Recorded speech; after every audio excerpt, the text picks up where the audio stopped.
Welcome to the EST Hangout. This is the EST Hangout, and today's guests are...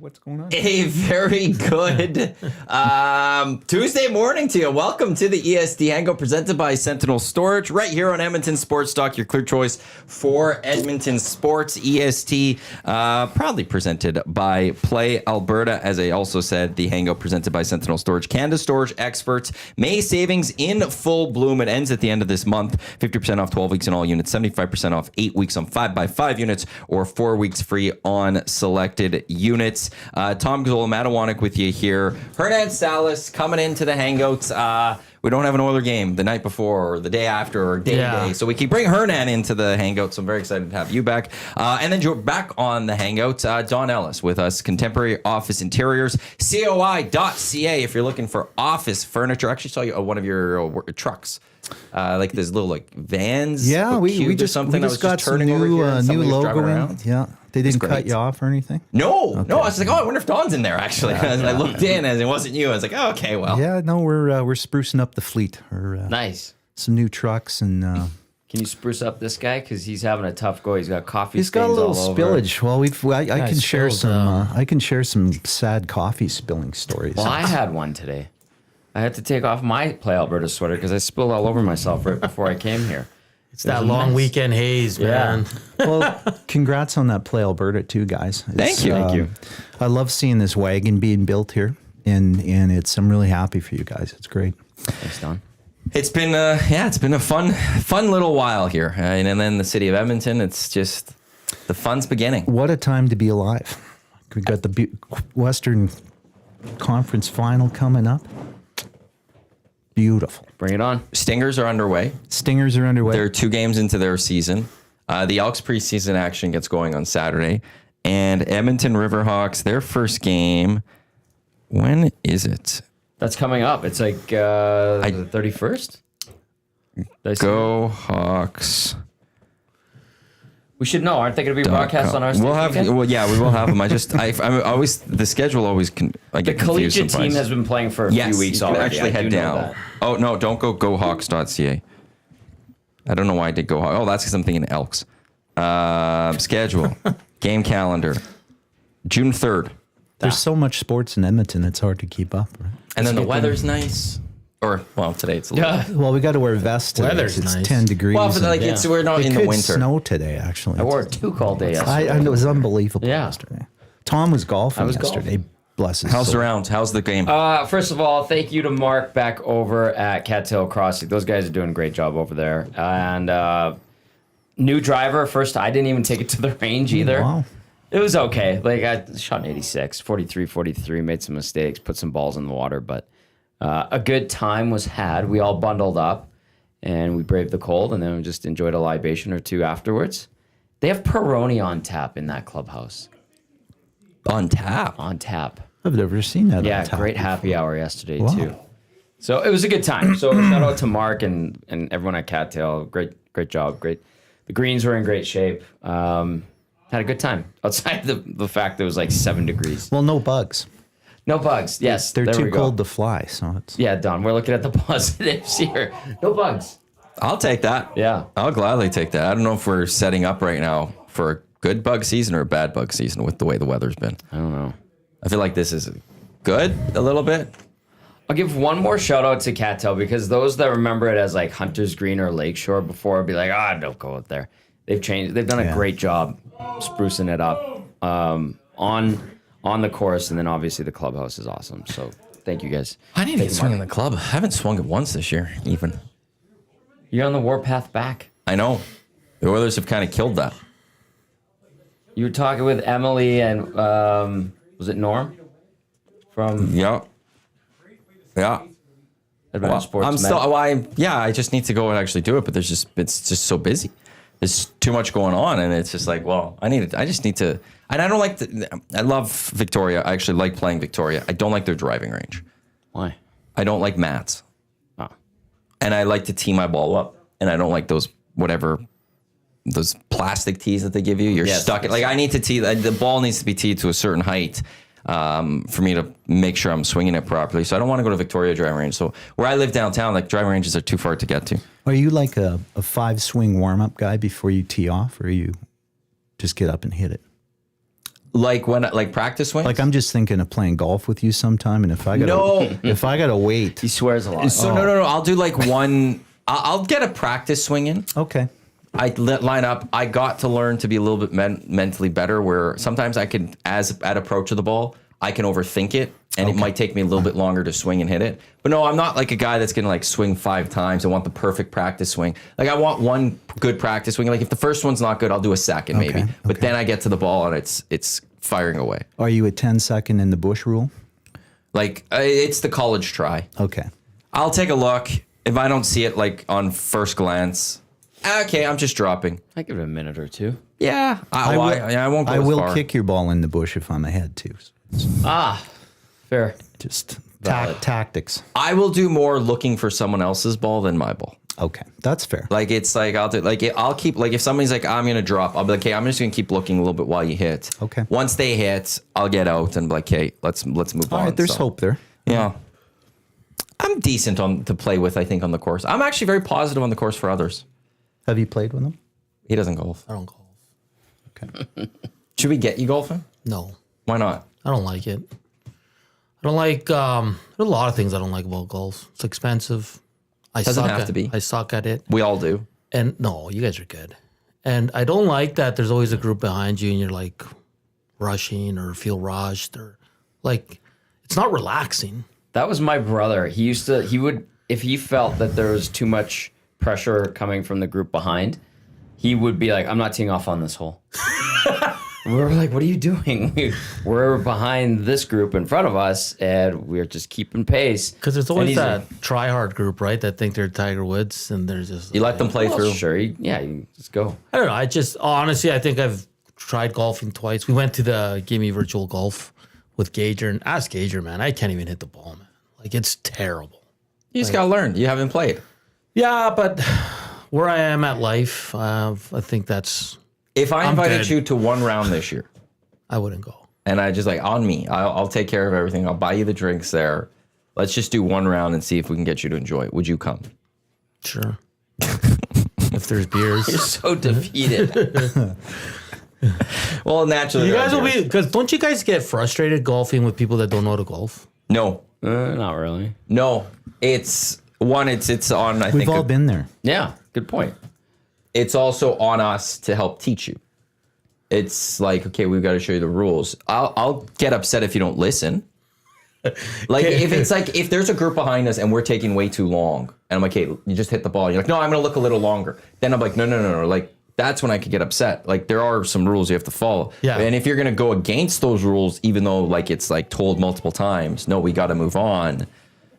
Then that's where I could get it. But if beyond that, like no, like you're a What little if slow. I'm trying and I just can't get it? That's fine. That's okay. Kick the ball forward. Yeah. Throw the ball forward. You want to pick up the ball and come hit from where we are? Feel free. It's not about your score at that Watch point. Robin Williams describing how Scotsmen play golf. He that's how it is. It just, it's. Yeah. I That know is a you great two bit. guys are good. Not good. We're all No, hackers, but- dude. No, but you guys like can get the ball in the air and straight. Play a best and- ball tournament. Yeah. Then it doesn't matter. Exactly. You always, Then you always, it's just for fun. you always got one guy in the group who's a stud, who's going to get you down close, and then Aren't most tournaments like that? Yep. Best ball? Yeah. Scramble. Yeah. Yeah. There's a lot of fun ones out there. Maybe one time I'll bring you at once and see if we can get you enjoying it. If you don't, I'll never invite you again. Like, aren't you playing in ours? No. What are you gonna do? I'm helping. He'll just Singing karaoke? Figure out what I'll have him do, but he'll just be I can there sing La Bamba. to have a good time. Maybe I'll set up a playlist and just sing Good for you time will be guys. had. somebody get him volunteered to- you to ride bulls this morning. I know. Why me? I do have strong legs, so. Do you think you could do a bull? How long do we think we could do on a bull here? Oh, I'd fall off. No, Like if I don't I'm even saying know. let's get to Cook County, I think they might still have a bull. What's the standard? maybe like, what's when the, I was 18. Pardon? Yeah. Maybe when I was 18. Oh, okay. My hips would go off in two separate directions Yeah, now. I'd It'd fall be- off. But like for the pros, like what's the standard for them? Like what's the Say 8 seconds. 8 seconds? they have to Amarillo do? by morning. You don't What think is you can that? do 8 seconds? Good time on bull. 8 seconds? I think it's It's a bull riding love song. In professional bull riding, an 8-second ride is considered a good time. This means the rider successfully stays on the bull for a full 8 seconds. You're just crazy to hop over and get on top of that thing and strap your one good arm that's left to that. Like That's I'm a crazy. horse guy. I love they're like big dogs. I love horses. Been riding horses my whole life, but a bull, they're mean and they're huge. just stay out of their way. yeah, they're beasts. Oh, some of those videos of bull riding's gone wrong. Huge respect. They're great athletes. Oh, man. Wow. People who say bull riders and cowboys aren't athletes, they're insane. Give it to what is it? The clowns or whatever they're called. Yeah, the rodeo clowns. Or give it to them too. Like Oh. when things go wrong, they're the ones that then start running out there. No, they save to be lives. like, hey, They come on, I'm save- over here. they And you're That like, must pay lives. well, eh? why else would you do it? I don't know. 100% danger pay. Like Yeah, like Does that. anyone know how much rodeo clowns There's pay? no occupational health and safety in, No. in that. That's How much? crazy. what do you do for a living? Have Yeah. big bulls come at me when they're mad.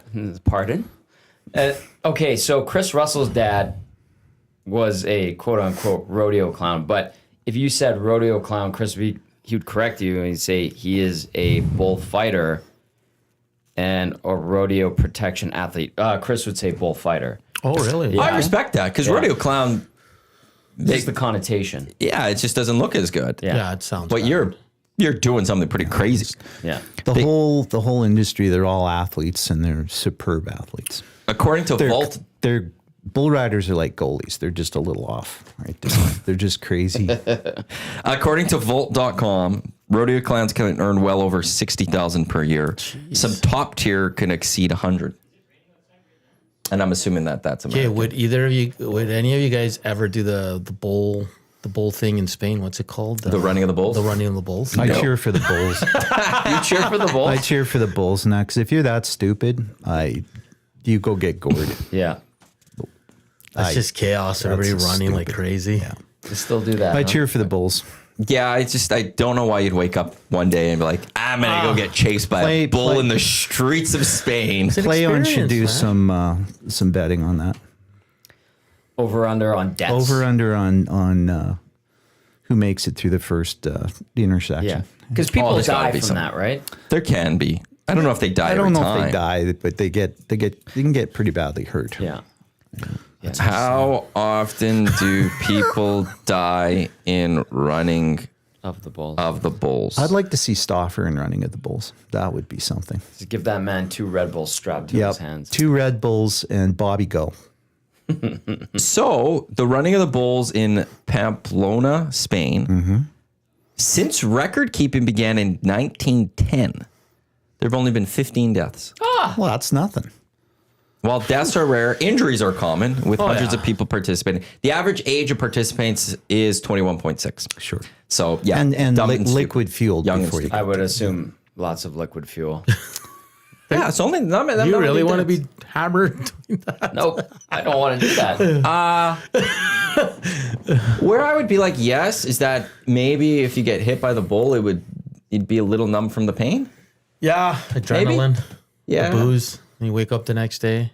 I bet the adrenaline would really help with the pain of that. Keep it going. Yeah. Yeah, I don't want to do any of those. No. No, definitely not. I'm fine. Well, there we are. So you come golfing more, and I'll go maybe run the bulls one time. That'd be great. You gotta come golfing You're more than quick, one time. man. I would try to find the earliest exit and jump over. Where's the first exit? I'm getting to that and I'm hopping up. The key is to stand by the door where they come out and just kind of let them go I by. think that's something where you want to run the route the day before and The planet? plan it. Check your exit routes. You know exactly where they are. And don't get make sure trampled. you can run faster than the guy beside you. That's all. Oh. Elbows up. Yeah. Isn't that like a thing in a zombie too? Always make sure you're just running faster than the person next to you. 2 shots. That's crazy, man. Run in 2 shots. That's the zombie rule. Speaking of zombies, Last of Us last night was very good. Fantastic. Yeah. Where are you watching it? Oh, that show's about zombies? Well, they're not really. It's like a mutated human. you know, fungus gone bad. Yeah. Yeah. But they are, in a sense, zombies in a sense. But it's not. I found this from Walking Dead too, a little bit. It's the zombies kind of are secondary almost. Like they're there, they could pop up, but it's about humanity and how people are dealing, and what is life in an apocalyptic Is that with world. Pedro Pascal? Pedro. Pardon me? Pedro Pascal. Yeah, that guy. He's very good. He's Chilean. Is he Chilean? Yeah. That's right. It's a little good recap with him in the last episode. Because you remember the Yeah, it Walking was. Dead? It was really like, good. Everybody was watching it back. Season 1 was brilliant. Like everyone. Yeah. And I never got it. I never, like, I tried to watch it. I just couldn't get it. Because after season 1, like it was still fine, but they just kept getting worse and worse and How many seasons? I want to say they hit 9. Holy. Maybe. Yeah. Seriously? I stopped watching at a certain point. And then they created Fear the Walking Yeah, Dead. And there's a few others, if I'm not Did mistaken. Fear of the Walking Dead ever finally tie into Walking Dead? I think it was supposed to. Supposed to cross over at some point. No. There was 11 seasons of Walking Dead. Wow. I watched Nona's over the weekend. I don't even know what that is. Known as. Oh, is that the Vince guy Vaughn? opens a restaurant with all old Italian ladies? It's a true story. It's actually really funny. It's wholesome, right? It's, It's a true story. Who's in that one? Vince Vaughn. Lorraine that's right. Bracco. Known as. Vince Vaughn's always good. Yeah. Yeah, Lorraine Bracco. He's a pretty funny guy. He is. He's really good in that one. Yeah, based off of the life of Joe Scaravella, Yeah. the owner of Stand Line Restaurant. There you go. Known as. Nona's. Yeah, you So just he- go get a bunch of Italian grandmas, use their recipes, and away you go. Fantastic. he Well, lo- I would go there for sure. Yeah. Can you imagine the food would be unbelievable? Oh yeah, Awesome. because it was in honor of because his restaurant's named after his mother, and his grandma taught him how to cook, and he thought of the idea of hiring, Just a bunch of Nonas. and he was Oh, I about love to it. close It's because I don't fantastic. want to read it. We should do that here. But it's great. Like imagine a Nona's. grandma's cooking. Open a Nona's. yeah. Yeah. Thought that, yeah. My Nona made a great lasagna Oh, grandmas are the best. and risotto. Risotto's so good. I know. It's like The Sopranos when they were cooking in prison. That was a great episode. Goodfellas. Oh, no, was that Goodfellas or Sopranos? With the garlic cutting and stuff? Yeah, that was Goodfellas. They're making Yeah. a sauce, And and But they were Sopranos. cooking in The Sopranos too. There was no, I don't remember a lot of prison Goodfellas for scenes. sure. What a great movie that Oh, I is. think now that Goodfellas just awesome. means I have to go back and watch The Sopranos again. That's I gotta. Do Well, I some might research on maybe I this. got it mixed up. The Goodfellas. good Yeah, the chance. Goodfellow one is just. Casino. Every time it's on, I'm like, oh, I'm watching the rest of this. I have to. they're just classics. I know. Oh, my mom says it's an amazing movie. No one else. Yes, it is. It's Well, your mom is a Nona. She makes amazing food, so it would resonate. Actually, there was a. I remember in San Diego there's a restaurant called Nona's in Little Italy. Went there. Delicious Italian food. Yeah. San And a Francisco good has eggplant. yeah, great Italian food. in eggplant's San Fran. great. San Greek Fran, food. great Greek food restaurants everywhere. use a lot of eggplant. Do they? Yeah. There's a Greek restaurant I just saw that was the last couple months. I didn't know on 124th closed. It was called Cosmos or something. Oh, Cosmos is old school. Cosmos closed. used to be Yeah. For good. used to be on 119th, didn't it? That's old school. Oof, that was a Been great, around for great years. I restaurant. think the Oilers used to go there back in the We went there for Dynasty New days. Year's one year. It was unbelievable. Yeah. I've gone a couple times. I've Cosmos? enjoyed it. And I was just on 124th driving by. I'm like, it's not there anymore. And so I looked it up, and Kind the of last review I saw was 4 There's months a ago. school right there, and they were kind of in a little small strip mall Yeah, on 100. It hasn't been there for years, but it was a great restaurant. I was very sad to see that one. Really was gone. authentic. There's a lot of good Greek restaurants. The Oil Lamp, Kentucky on White Ave. There's Kentucky on 124 still, right? Is that one also called Katuki? I think it is. Thought so. Katuki Tavern or something like that. Maybe. Yeah. Is that the one on White Ave? Do I have them? Oh, sorry. The one on White Ave is Yanni's. Kentucky's downtown. Yeah. Yeah. Yeah, big slams to Esty. Katuki still stands tall. Great food. Oh, now I'm just getting hungry. We opened up a thing here that's probably not. Well, Dusty probably has a sandwich from the Italian Center somewhere. He hides those now. He does. Because they go missing. Well, they got mad at anyone for even looking at the pizzas that they had in the freezer. Like they were upset with anyone thinking that a pizza may have gone missing. They're throwing Gager under the bus, and they were I didn't know fuming. we had And then those. they made pizzas for themselves in the morning show, and they never made some for anyone else. It was just all about the three of them. They were blaming my guy Gager, and they were just stacked in the freezer. They just never looked. I had no clue.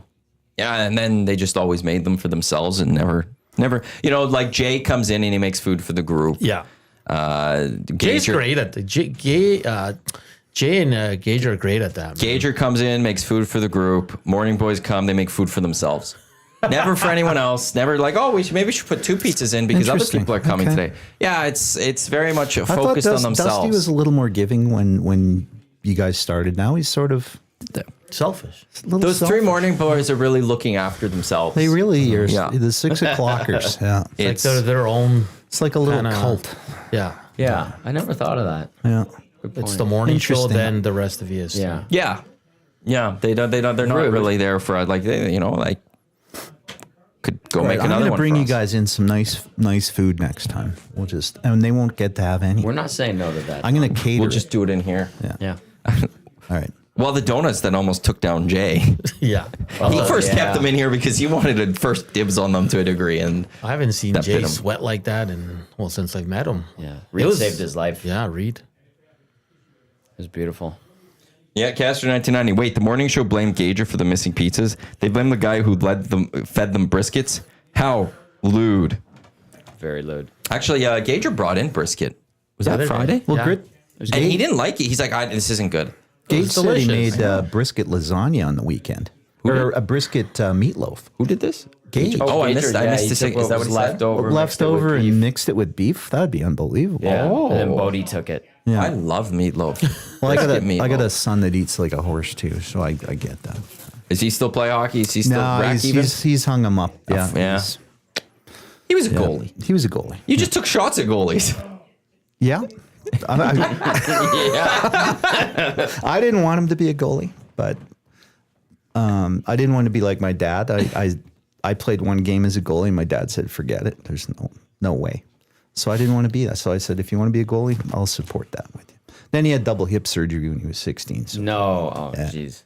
That's tough. yeah, it was tough. That was kind of the end of the dream right there. I always liked playing goal, like in street hockey and stuff. When you get that big save, it just felt like, take that. Just felt good. You're going to give up goals, but you There's can get those nothing couple like one of saves. those frozen orange or tennis balls getting it right in the nads. Just At a certain point, I think like around 10 or 11, you start to put on a cup if you're playing goalie. Right. And pants. Yeah. Yeah, as you got older, slowly you just add more equipment. Yeah. Then you could add shoulder pads and things like that because it hurt. Oh, yeah. It hurt. Yeah. I think I still have quite a bit. I think I have goalie pads still in my locker. We used to make stuff in the garage, just get some foam, and we used to make masks. It was unbelievable. Hours and I haven't hours played of street road. hockey in so long. My buddy Adam DeLulo, I'm like Kramer with Bob Sacamano. My buddy Adam DeLulo, he would always want to play in that, and then he would always get like the newest street hockey gear, and then finally I had to give him like player pants and a cup, and then he got the full, and we would play an NHL breakout and play on and all those. It was so much fun. But Play On was a great tournament. yeah, Wasn't it? It was awesome. I think that they're trying to get it come back. I think because we brought this up on the show one day and somebody said it was. They lost sponsorships or something. Did right? they really? Yeah, we were because we played. My son's team won it 3 years in a row, which was pretty cool. And then it something happened with the sponsorship of it. Yeah. They played in 2024. I don't know where. And on their website, it says we're currently working on our plans for 2025. So time's a little ticking on that, but hopefully they can get that going. It was out in the West Edmonton Mall parking lot there where they have the new bus. Okay. They've done it there. They've done it near Churchill. They've shut off Churchill and done it on Churchill in the past. They've done it around Rogers Place, or there was an event that took place where they took some of the streets around Rogers Place and did it there. I don't know if that was Play On. That wasn't Play On. No. And then Breako, was it, or whatever? That was at Breako. Rexall in the parking lot. Rexall, then they moved to the City Center Airport. I think they put it at West Edmonton Mall one year. It moved around quite a bit. We played in it 2 or 3 times. We had a good team. We had like Mark Fistrick, me, a bunch of others, and we were leading in the final. And a guy tripped, and I got thrown out of the game for some reason. I had our only goal, and we ended up losing. My dad thought, he's like, why don't we take your brother's helmet and gloves, and you wear them, you go back out there? And I was just like, no. I was 13 or 14. We were very upset. I'm like, we got Mark. He'll be fine. And we didn't do anything. We lost like 3-1. It was very frustrating, Don. scarred me to this day. Yeah, I lost a city championship in football back in high school. A guy kicked a 45-year-old field goal on us right in a snowstorm. Oh, Like we're all high five and we got this and unbelievable, straight through, unbelievable. I still have issues with it. It's unbelievable. was it Hank Olisic? It wasn't Hank Olisic. I mean, he's a little older. Was it he's Keith more my brother age. No, Hank Olisic was my dad. I went to met the school guy with at university and he said, "Oh, you're the guy." And it's just, it still haunts me. Speaking A of 45-yarder in the snow. It was unreal. It was in Edmonton in high High school. School. We had him pinned down, and yeah, we even called it timeout to let the weather get a little worse. It was blowing wind, like and he boots it miracle, a miracle kick. That's crazy. Speaking of football, great job on Saturday. Thank you. Jay. Good show. That was a good show. Was that Enjoyed home? that. Yeah. I have to give a hanging full out. shout out to the Elks. One, they put on a great event. Elks Days, fan day is always a fun day. Yeah. It did seem like there was more people this year than last year. Nice. And worked well because Clark is still under renovation, or the field is being changed. But like Jay's daughter's in the NFL Canada flag football thing that they do. Oh, wow. And it's right in the park next to it. So a bunch of those kids were able to just, once their game over, come over, see the Elks. The Elks signed all their autographs. Trey stayed till the very end, but the Elks did a great job setting that up. And then Micah Curry, great job getting us people. Nice. Because we ended up interviewing 10 people over 2 hours. And I'm going to forget them, I think, fully here. But we had Alexander Hollins, who was, you were right, fantastic. It's great. Nick Anderson, who was great. DeBlanco was in there. We had Jake Serezna, Mark Cordy, David Beard, Trey. Rank the tank. I said him. I'm missing another player. Beard. I said Beard. I said the two offensive linemen. I don't know. We had Ed Hervey, Chris Morris. Okay, I'll forget. I knew I was forgetting someone there, but it was great just chatting with everyone. The vibes are really good for the Elks. Like it seems like they're really good. The one thing that Jay and I walked away from, I think, was a lot of players saying the chemistry's. They're feeling the chemistry already. That they're building that early, and it's only 1 week into camp. So that was nice to hear. And just a lot of people saying, like, there was one person who said to me in their years of being around Elks training camps, this might have been the most professionally and most well organized that they've seen. Well, that's good. There's so many good things going on with that, and getting back out in the public like that is really good for them. And the part to me, like, credit to Mark. This is Mark Killam's first ever head coach. You know, being a head coach and running a training camp, and to be, some people be like, it is the most organized and best one I've ever seen. Shout out to Mark Killam for that. And who was it? David Beard, I think it was. When we were talking to him, and we brought up Mark Killam. He's like, when he was in Hamilton, he knew guys. He didn't know Mark Killam, but he knew players that have played for Calgary. And he says, always you would get people talking about Calgary that might be like, whatever, saying whatever, but they would always come back to, but Mark Killam, the best. They always would end with Mark Killam, the greatest dude. He grew up playing or working for that team. Like, I mean, he's learned, and that's been a good organization in the CFL for many years. So He learned from Huff. He learned. You're from not Huff, going to learn from a better person than Huff. and he's bringing all of that. If I was a Stampeders, I wouldn't have let him go, but Yeah, well. give him the opportunity, I guess. If the Elks get back to being great while the Stamps struggle still, that's going to be a tough one for Stampeders fans to look at and go, we fired this guy, we let him go, he walked up north, and we could have had him. Like this offseason, they could have been Dave Dickinson saying, I am done as the head coach of the Calgary Stampeders. I'm going to go full-time as general manager. Mark Killam, you are now the head coach of this team. And they went a different way. And that's, you know. I think he might be in trouble if they miss the playoffs again. I think he might be out of there. I think you're right. And maybe it's time. And just back to the training camp, I think the big thing with the players that were there during the Chris Jones is they're fresher. They're not practicing over 3 hours every day. They're going 2 hours. They're getting days off. Not days off, but they're getting like recovery days in the pool or just in the gym or stretching. And I think that's they're not huge. on the field. So I think that's huge because I think like when Jones was there, it was just go, like old school. Like, and then by the time game time came, the guys were all dead. And they were injured. Like Kyron Moore last year tore his ACL because practice was extended for some reason and kept running one-on-ones, and he tore his ACL. Yikes. Like, So in that sense, I think Killam, and I think Jarius and Giroy, once they took over, they kind of realized that, and they dialed back the on field, how hard you're going, because they were like, we got to be fresh, especially in such a long season. So I think that's a good thing that this staff is noticing or doing right now, is just like, hey, training camp's a grind. Let's not kill these guys. And so I think kudos to them for realizing that. And that's how most teams do it. I mean, Jones is a guy that's stuck in his ways, and he's old school. He's old school, right? He just wanted to, work him as hard as he could, thinking that that's going to bring out the best, and it went sideways real quick. Well, yeah, and Jay brought that up with Ed, and Ed's just like, I don't want my guys injured for the season. Like, and that's the thing. Like, why would you want to run guys hard through training camp just to be Especially injured vets. for game one? You know what what they bring. And then Trey spoke on it, like, because I just saw a difference between past training camps he's been in this one, and it was he specifically pointed to the fact that under Chris Jones, it was guys were training hard and everyone was going and they weren't as fresh, and now there's an emphasis and a focus on staying fresh. Like, obviously, you still have lots of work to do. There's a lot of learning. There's guys' jobs that are on the line. So there is a certain amount of intensity that is required through a training camp, but it doesn't have to be every day, the entire day. There's a balance of this, and that's what the Elks are trying to accomplish this year is, okay, balance. And right now, like, there are always going to be bumps and bruises that comes from a team in football training camp. Of course. Unfortunately, Norris Curtis got hurt during fan day. So we'll see what his status is. I think Jared Brinkman is a little banged up. Yeah.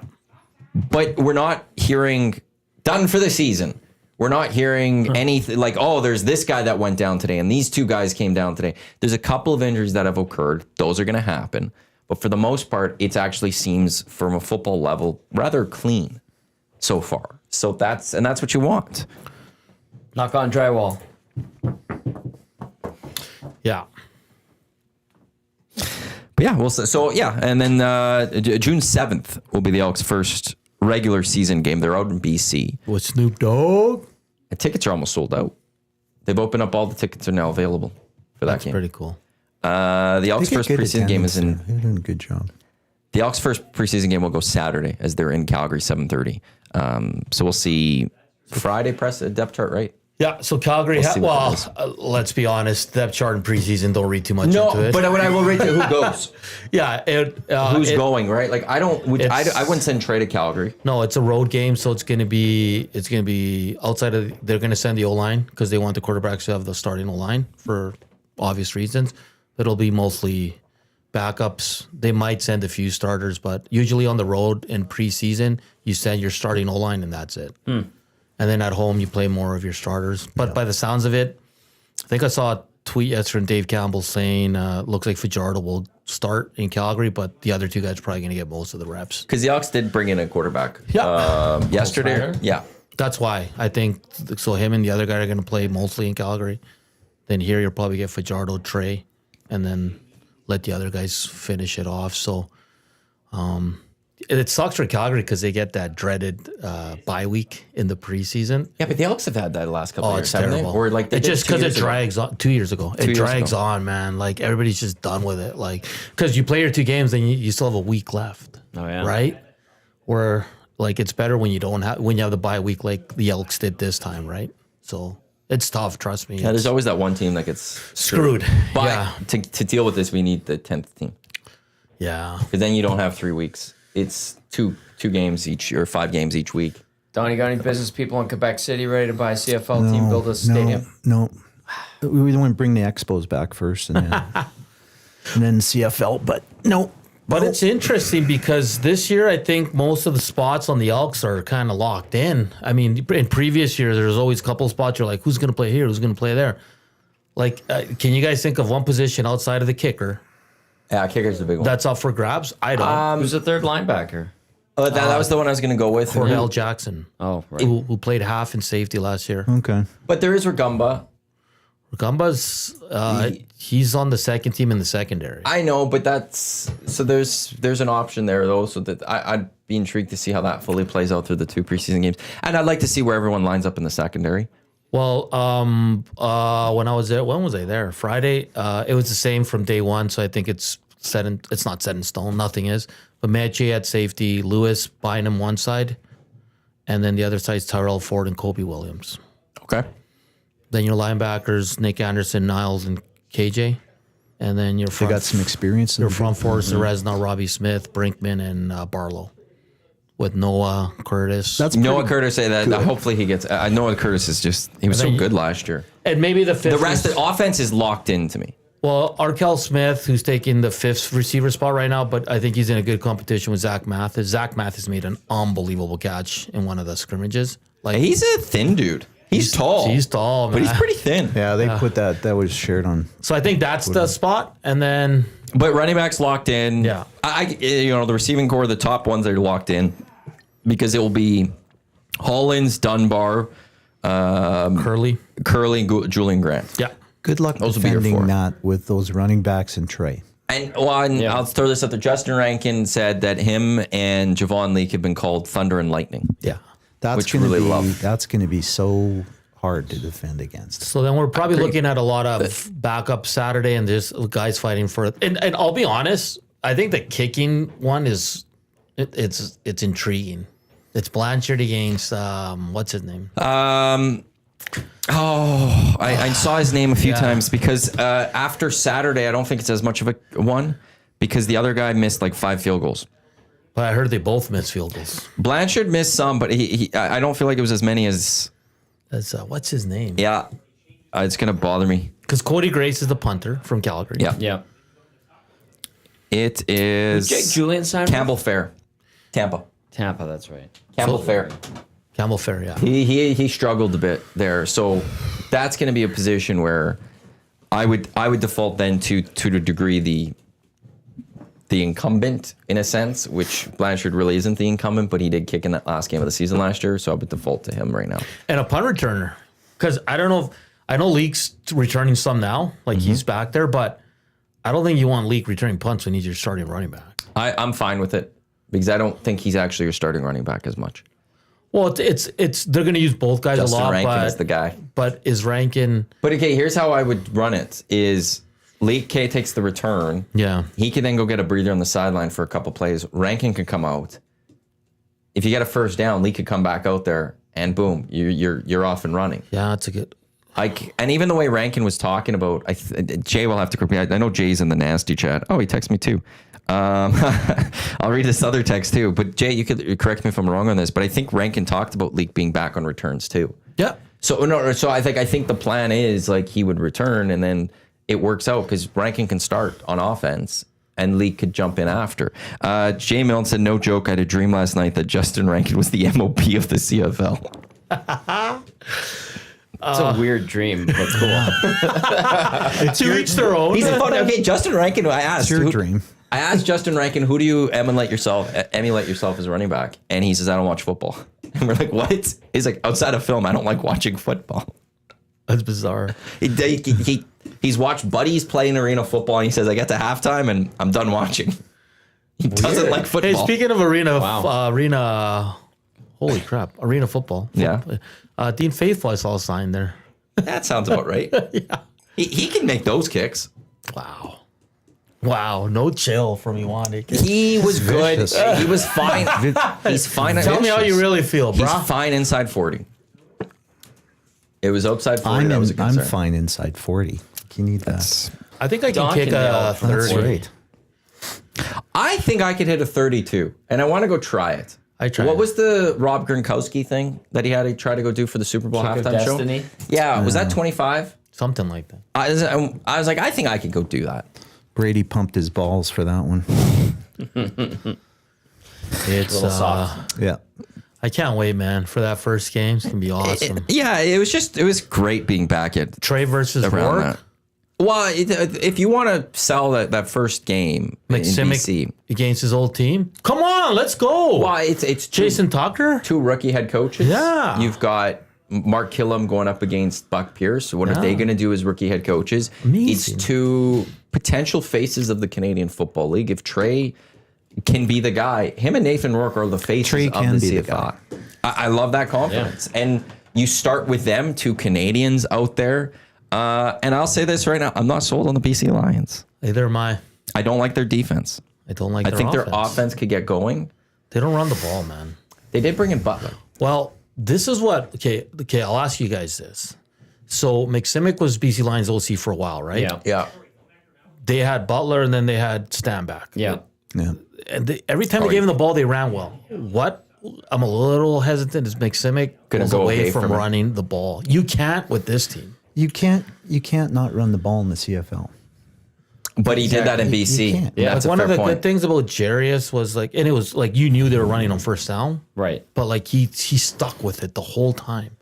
Okay, I was listening to Enoch Mwamba and Davis Sanchez. They were looking at the Lions, and they were talking about Buck Pierce going in there, and they're like, Jordan Maximic goes out, the offense all of a sudden gets more dynamic, and I was like, whoa. I'm like, that's a bit of shade, isn't it? So maybe they do stick to running the ball. Maybe this creativity that the two of them were talking about comes through. Yeah, because But it's I thought about the Elks right away. I'm like, yeah, okay. because it would be does that different mean? if McSimic didn't have a quality running back, but he's had quality running Yes, back. and they actually had some success when they did run the ball. When a little they bit. did run the But ball. then you have to wonder: is that Rick Campbell? That too, yeah, because he can Does override sit whatever there and be he like, I says. want to get the ball throwing. I want to get going. I want to throw the football.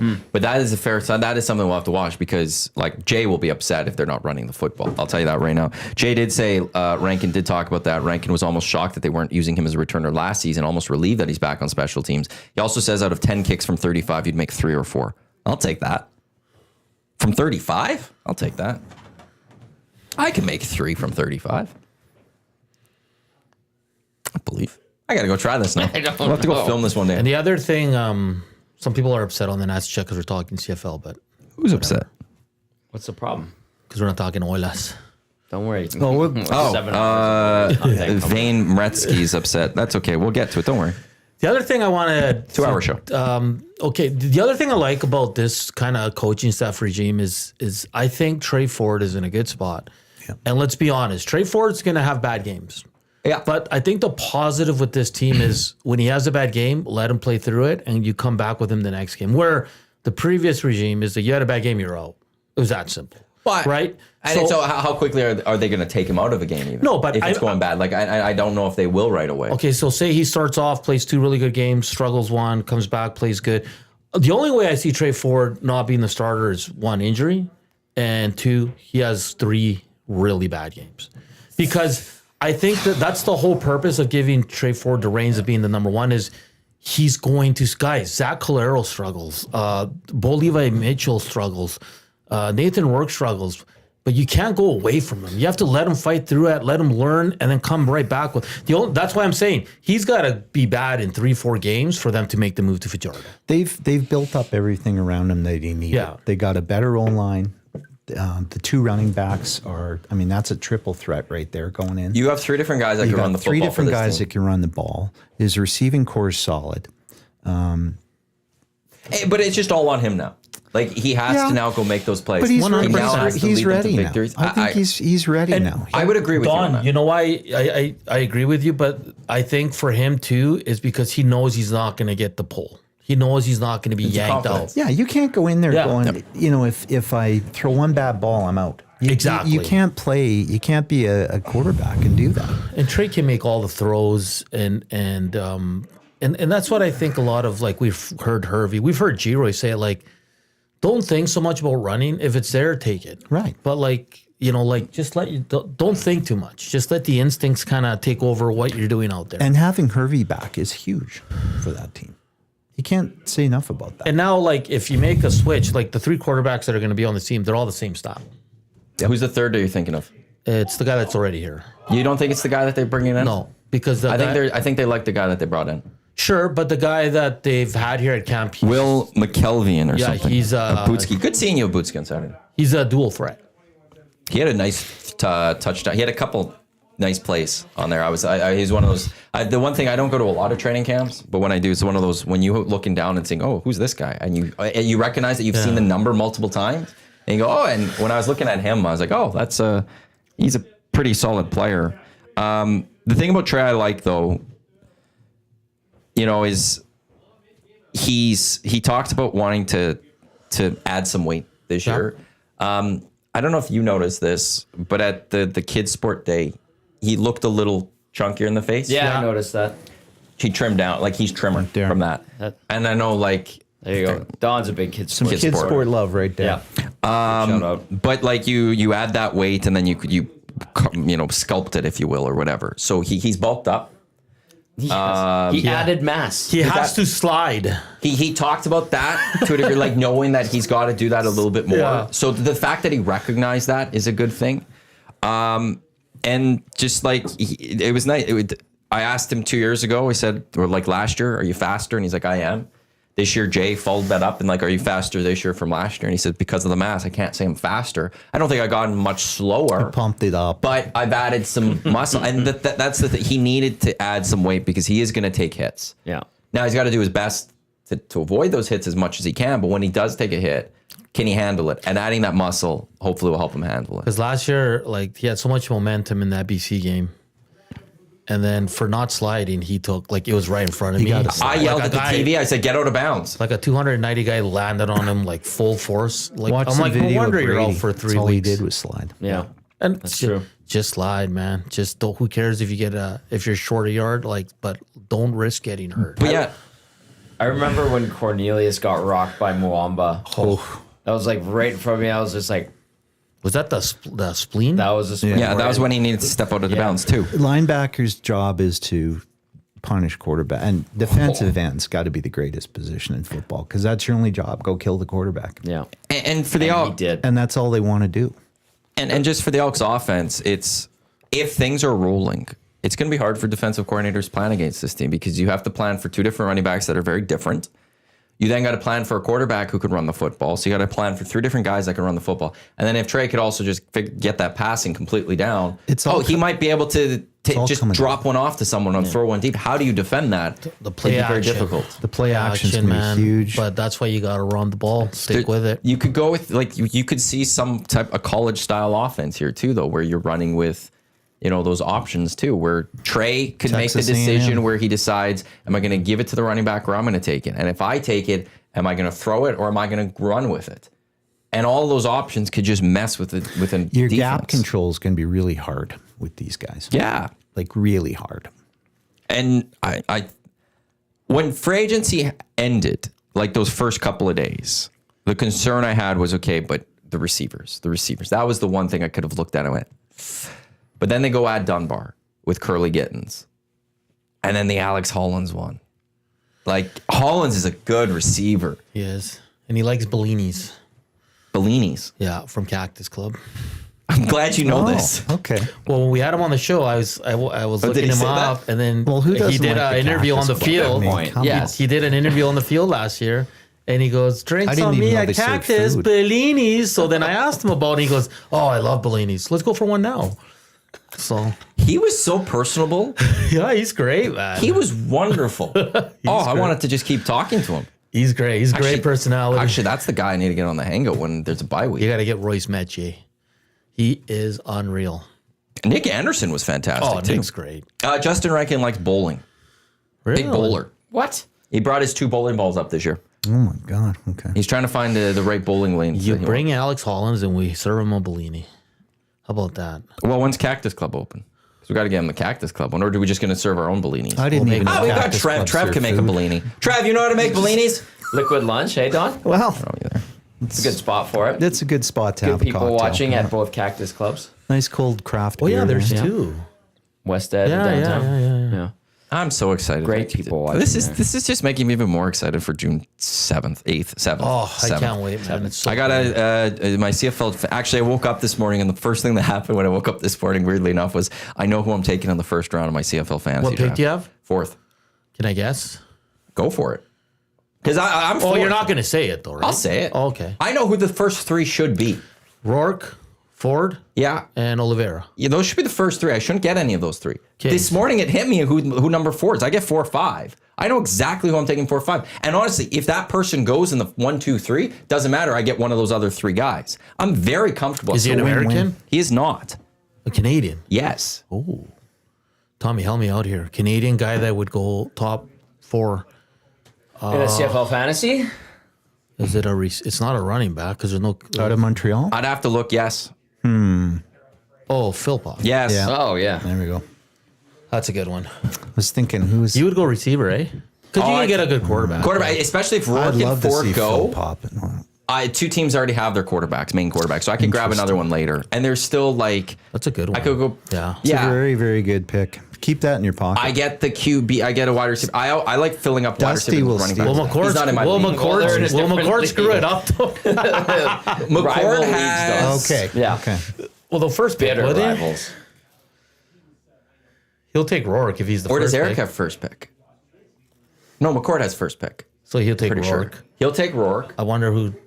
McCord will Eric take takes. someone. He'll who's not take playing Trey, I anymore. think. Yeah. I would be. I'd be shocked if Luke doesn't take Brady. I'll But gladly. Luke hates the Bombers, man. I know, and he might take Philpott then. And if he takes Philpott, I'm okay with that because I will gladly take Brady at number 4. I'd never been a part of this league, but like I love following your league, man. It is unreal. Yeah, we're working on entertaining. draft day and stuff, and it's a wonderful time. But yeah, Tom's got to Bye, go. Tom. Okay, bye. He'll be gone for. Tom, we're just going to start talking about the Oilers and maybe a little bit of Leafs. Perfect. Nothing ever bad happens to them. No. It was so I'm very, very much excited. Phil Just for CFL season. It also means that we've got summer fully in flight. All the great stuff that is happening around the city. Did the Tommy have events. to get a haircut or what's There's a conference call for okay. TSN that's But like you if have you, to jump on. I think in all the years, this is probably the best crop of CFL quarterbacks we've had in many, many decades. So one of the best recent crops that I think we had would have been the 2010s to 2015 range because you had, Michael Riley comes in there. You got Ray. the end of Anthony Calvillo. You had Ricky Ray. You had Bo Levi.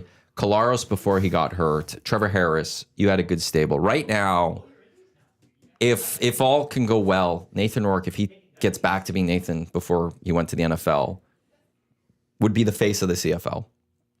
Trey. Who could be? You've Alexander. got Davis Alexander. If Chad Kelly could stop being an idiot. But he's a good quarterback. Yeah, absolutely. Why? And what's he going to do after he comes from his health? Yeah. That's the other part to this. We'll see what Drew Brown is in Ottawa. He's good. There's also then the future of Taylor Elgersma, who signed with the Packers. If he comes up, could he be something? And who knows what's going to happen? I know he signed a 4-year deal, but Curtis Rourke with the 49ers. Does he come up? Are those guys going to be there? But I'm saying this is one of the years where you look at all the 9 teams and they all have a legit starting quarterback, and they all have, for the most part, maybe outside of Calgary because PJ Tucker's a little bit unknown, they have legit backup. Like Jake Mayer's a starter, Yep. right? Cody Fajardo's a starter. Is Jake a He starter? can. now? No, but I mean they could. Oh, okay. McLeod Bethel Thompson could. Who's the guy I just said? For which team? Davis Alexander? Powell and Hamilton could be a starter. Who's the backup in Ottawa now? Because Masoli moved on, right? They have. Well, I can go through this because I saw this and then we'll get to Oilers and we'll get to the Leafs. We got Don Ellis, Hernan Salas, Matt Iwanyk with you here on the EST Hangout presented by Sentinel Storage, Canada storage experts, more than 2 decades helping Canadians through life transitions. Canadian storage provider by Canadian. I got the Hangout headlines on a little early, so I'm going to take that off. We'll get the Hangout headlines we'll make that the Edmonton Oilers here. Some gentleman for Pro Football Focus ranked every CFL's quarterback room ahead of the 2025 season. I saw this and I went, huh? I don't think it was. I'm just intrigued by the order that they go with this. But I could give you the starter and the backup because it's all in here. The number 1 QB room in the Canadian Football League, according to this, is the Hamilton Tiger Cats. Bo Levi Mitchell and Taylor Powell. That face says it all. No. Number 2 is the Calgary Stampeders with Vernon Adams Jr. and PJ Walker. No. Come on. Number 3 is the Saskatchewan Roughriders, Trevor Harris and Jake Mayer. Sure. I'll give him that. Number 4, BC, Nathan Rourke, Jeremiah Mazzoli. Sure. Number 5, the Montreal Alouettes, Davis Alexander, MBT. Maybe. Number 6, Edmonton, Trey Ford and Cody Fajardo. Number 7, the Winnipeg Blue Bombers with Zach Collaros and Chris Strevler, who apparently Strevler's having a great camp, people are saying. But this guy who, I know he hasn't won Grey Cups, like he's lost them, but Zach Collaros is part of the 7th best QB room. That's crazy. Number 8, Drew Brown and Dustin Crum. And then the last one is Chad Kelly, Nick Arbuckle. Like Arbuckle just won the great And Chad Kelly was the MOP 2 years ago, and when Yeah. he came back after his suspension last year, found his form pretty quickly and was pretty good. Now, yes, coming off of a leg doing injury. this? yeah. His name was Bryson Vesnaver. Okay, well, what he's a site? Leafs fan, and What site? Pro Football Focus. got to be a Leafs fan. Oh, okay. It's Pro Football. he is PFF. apparently the pumping out CFL data and content by the day. But that site, the CFL uses it a lot. Teams use it a lot. It's very analytical. Is it? Yeah, it's Okay. very data analytics based. So maybe that's why those rankings are like that. I get that, but it's But okay. Here we Okay, go. that makes more sense then. Yeah. Because I thought he was crazy in the Well, first. that's few where they picks. go with it. But this is where, and like, I want the more data around the CFL. He has a new one out.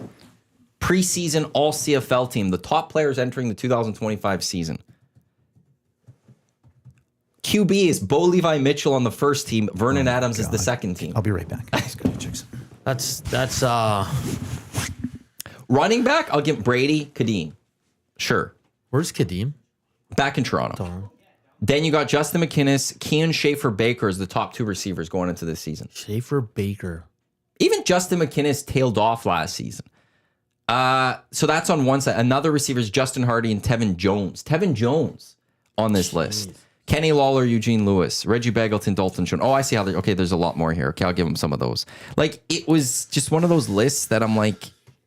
Yeah, I don't know.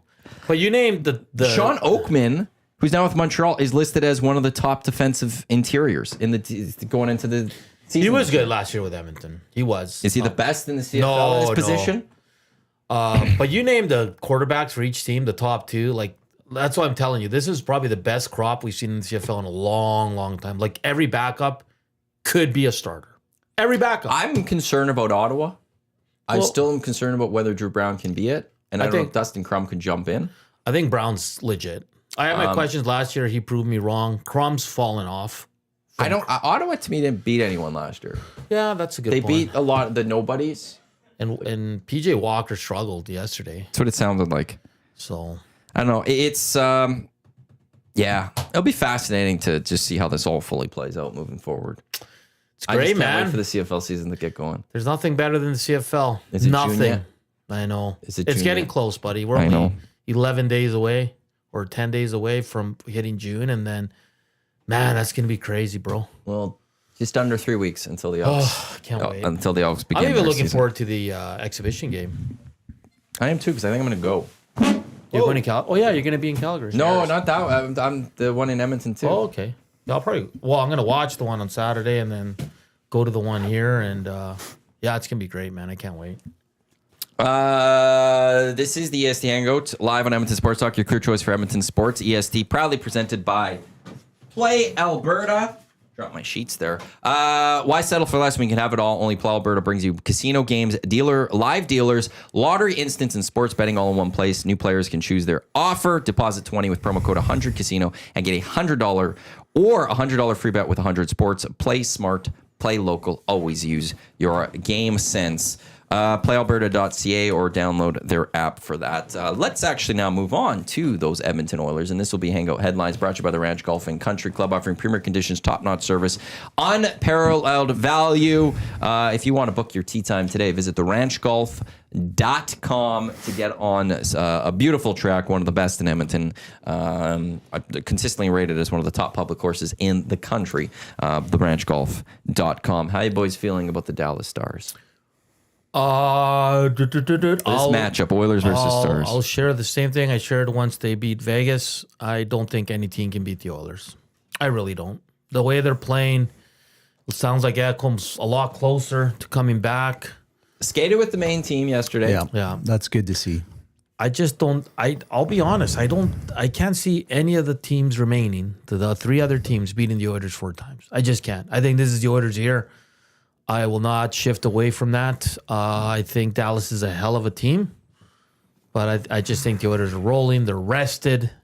Like I said, they're getting their best defenseman back. I just can't see anyone beating them right now. And that might be, Hernan, you're a fanboy. No, I'm just being honest. Like, what they did to Vegas in 5, and keep this in mind, guys. Leon and McDavid haven't been their usual selves. Like, they've been good. They haven't been great yet. I think this is going to be another, I don't want to say easy, but I think the Oilers are going to finish this one off quick and then win the cup. I don't think Florida or Carolina can beat the Oilers. I'm jumping the gun here. I'm sorry, but there's 3 teams that they have to go through. They have to go through 2 of the 3 to get. I was a little win the cup. more worried about Dallas than Vegas. I wasn't worried about the Oilers facing Vegas at all. I think they got them figured out. Dallas has played well. They're deep. They're getting good goaltending. I think it's going to be. I think it'll go at least 6. But I think you're right. The things that the Oilers haven't had before is the depth, and they're getting that. That's so critical to have those depth guys scoring. And you get guys like Kane, nobody knew, been off for a whole year, hasn't disappointed at all. No, he's looked like he's played all year. Right. You got Perry, who is what a great leader. Playing up, he can play his hands in front of the net and just driving. He'll drive Ottinger nuts, which is fantastic. And when he's not, Kane will. And Hyman, how would the Leafs like to have Hyman? The guy's, whatever role, he's a total we, not me guy. His hits have been unbelievable. Plays whatever role, and he can still put the puck in the net. The only guy I'd like to see pick it up a notch is Nuge. I think Nuge has been missing in action in my view. I think a lot of people would agree with you on that. But what's crazy about Nuge too is he also has 9 points in 11 games these playoffs. Yeah, no, he's right. Like I love him. He's still producing in a way, but it's like I know people looking like there's more that he can give. Yeah, like it's this team. What now in their last 9 games have lost 1.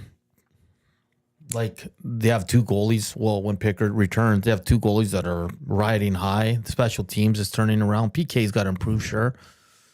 I don't know. And you look at Dallas, and a lot of people posting about their numbers, and they're front loaded. It's Rantanen, it's Granlund, it's White, Johnson, and they're not getting a lot of depth scoring. So if the Oilers can score throughout their lineup, lines 1 through 4, again, I just that'll be the difference. There's something about this Oilers team that's special. Like the Oilers beat them in 5, and Connor McDavid post game, he's pissed off. Like he's. I love that mentality where it's like we haven't won squat. Like, and stop asking me about our defensive game because I'm sick of hearing it. We can play defense. Like, that's a guy that's not messing around this year. Like, hey, we won the second round. Whoop, big deal. Let's get ready for the third round and let's go. Great leadership. Yeah, like I love that. And these guys are all business, Maddie. Like all business, man. Like I know my partner on EST Afternoon, he gets a little upset sometimes when the guys don't celebrate their goals. But I'm like, because they know there's like, and I get it to an extent. I like seeing the guys get amped up and all that. But sometimes it's just like, hey, yeah. It's like kind of that act like you've been here before. They went through this. And I think losing last year, guys, and losing that and losing the way they did, fighting back so hard to come back from 3-0 and losing in game 7 by the slimmest of margins. And I think that experience is helping them so much this year. Like that, every great team, every championship team goes through heartbreak. And I think the Oilers have had their fair share of heartbreak. Well, we were sure, I for one was questioning some of the trades bringing guys in, but these are the same guys that they're delivering in the last series, getting goals, getting key goals, making a key hit, blocking a shot. Everyone wrote off Skinner. Can't save a puck anymore. Comes and gets 2 shutouts. And he didn't have an easy time of it. The team played a lot better in front of him. And they didn't play well against LA those first 2 games with Skinner. They got it figured out pretty quick, but they didn't play well. And Pickard came in, played great. Hope he's healthy. Hope he's getting healthy. And just little things like Ekholm coming back. Now you got a big, healthy Viking on your team. Well, how healthy? Those would be the one question I would have. He's been out a while. But I think with his injury, if he's back, he's still going to be pretty big. I think it's going to be like Miro Heiskanen, where you look and he's not Miro Heiskanen at that level that you would expect. But maybe they use him in a... You could mix him in a little bit more. If like somebody's if he's struggling playing, he's good to go. Like, and he might not be 100, but he's an upgrade on Stetcher, who's been good. Don't get me wrong, but having the Viking back there, it's great. And Heiskanen's getting better too. Like he was really good in that game. Well, he's getting a little bit of time off the Stars because they ended on Saturday. Was it Saturday? Yeah. So then they get quite a few days off themselves. So the Oilers' advantage of ending early wasn't as significant as I think some would have liked with the series starting on Wednesday. So, Well, the Oilers have been off for a week. Yeah. Oilers, ended been a week. on a Wednesday. They'll start on a Wednesday. The Stars didn't have to travel. Nope. So they got to stay home. No, they had to go to Winnipeg. Yeah, they won in Winnipeg. No, they won at home. Game 6. Right. Yeah, so they won at home. And so they stick there, and then they got their little rest, and they get a little bit of a recovery because they've had two. We knew the Central was going to be tough. They had to deal with 7 games with the Avalanche, and now, 6 games with the Jets. I'm not as confident with the Stars as you are. I think this is a much more difficult matchup. I thought the Golden Knights. I wasn't as worried about the Golden Knights. I wasn't. This worried one. at all. You have better goaltending than the Oilers have faced these playoffs. You look at how Hill played that first series, and then coming in against the Oilers, He wasn't there. they got to him. Like he was He was never going to be a chasing great guys goalie in that around. series. Hill wasn't too good. You saw what Minnesota showed that the Golden Knights aren't a team to be I scared think of. Minnesota would have gave Oilers a better Yeah, challenge. I think so too. Possibly, yeah. They were coming on. Yeah.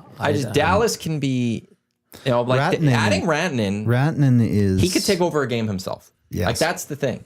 Yeah. And you saw that in Game 7 against somebody's the going to Avs. have to give him a good whack. He's a superstar. That's why you never trade him. You'll never win that trade. Ever. Like Right, but the Hurricanes are in the conference final, and they traded him. Yeah, but Boy, The people will look at the Avs and say they're out. You don't trade They that guy. play such The Hurricanes boring have hockey. done that, and they are in the conference finals. did you watch any of that Washington series? No. That was the most boring Holy hockey. crap. Like, Yeah, that was oh my terrible. God, painful. like no playoff atmosphere whatsoever.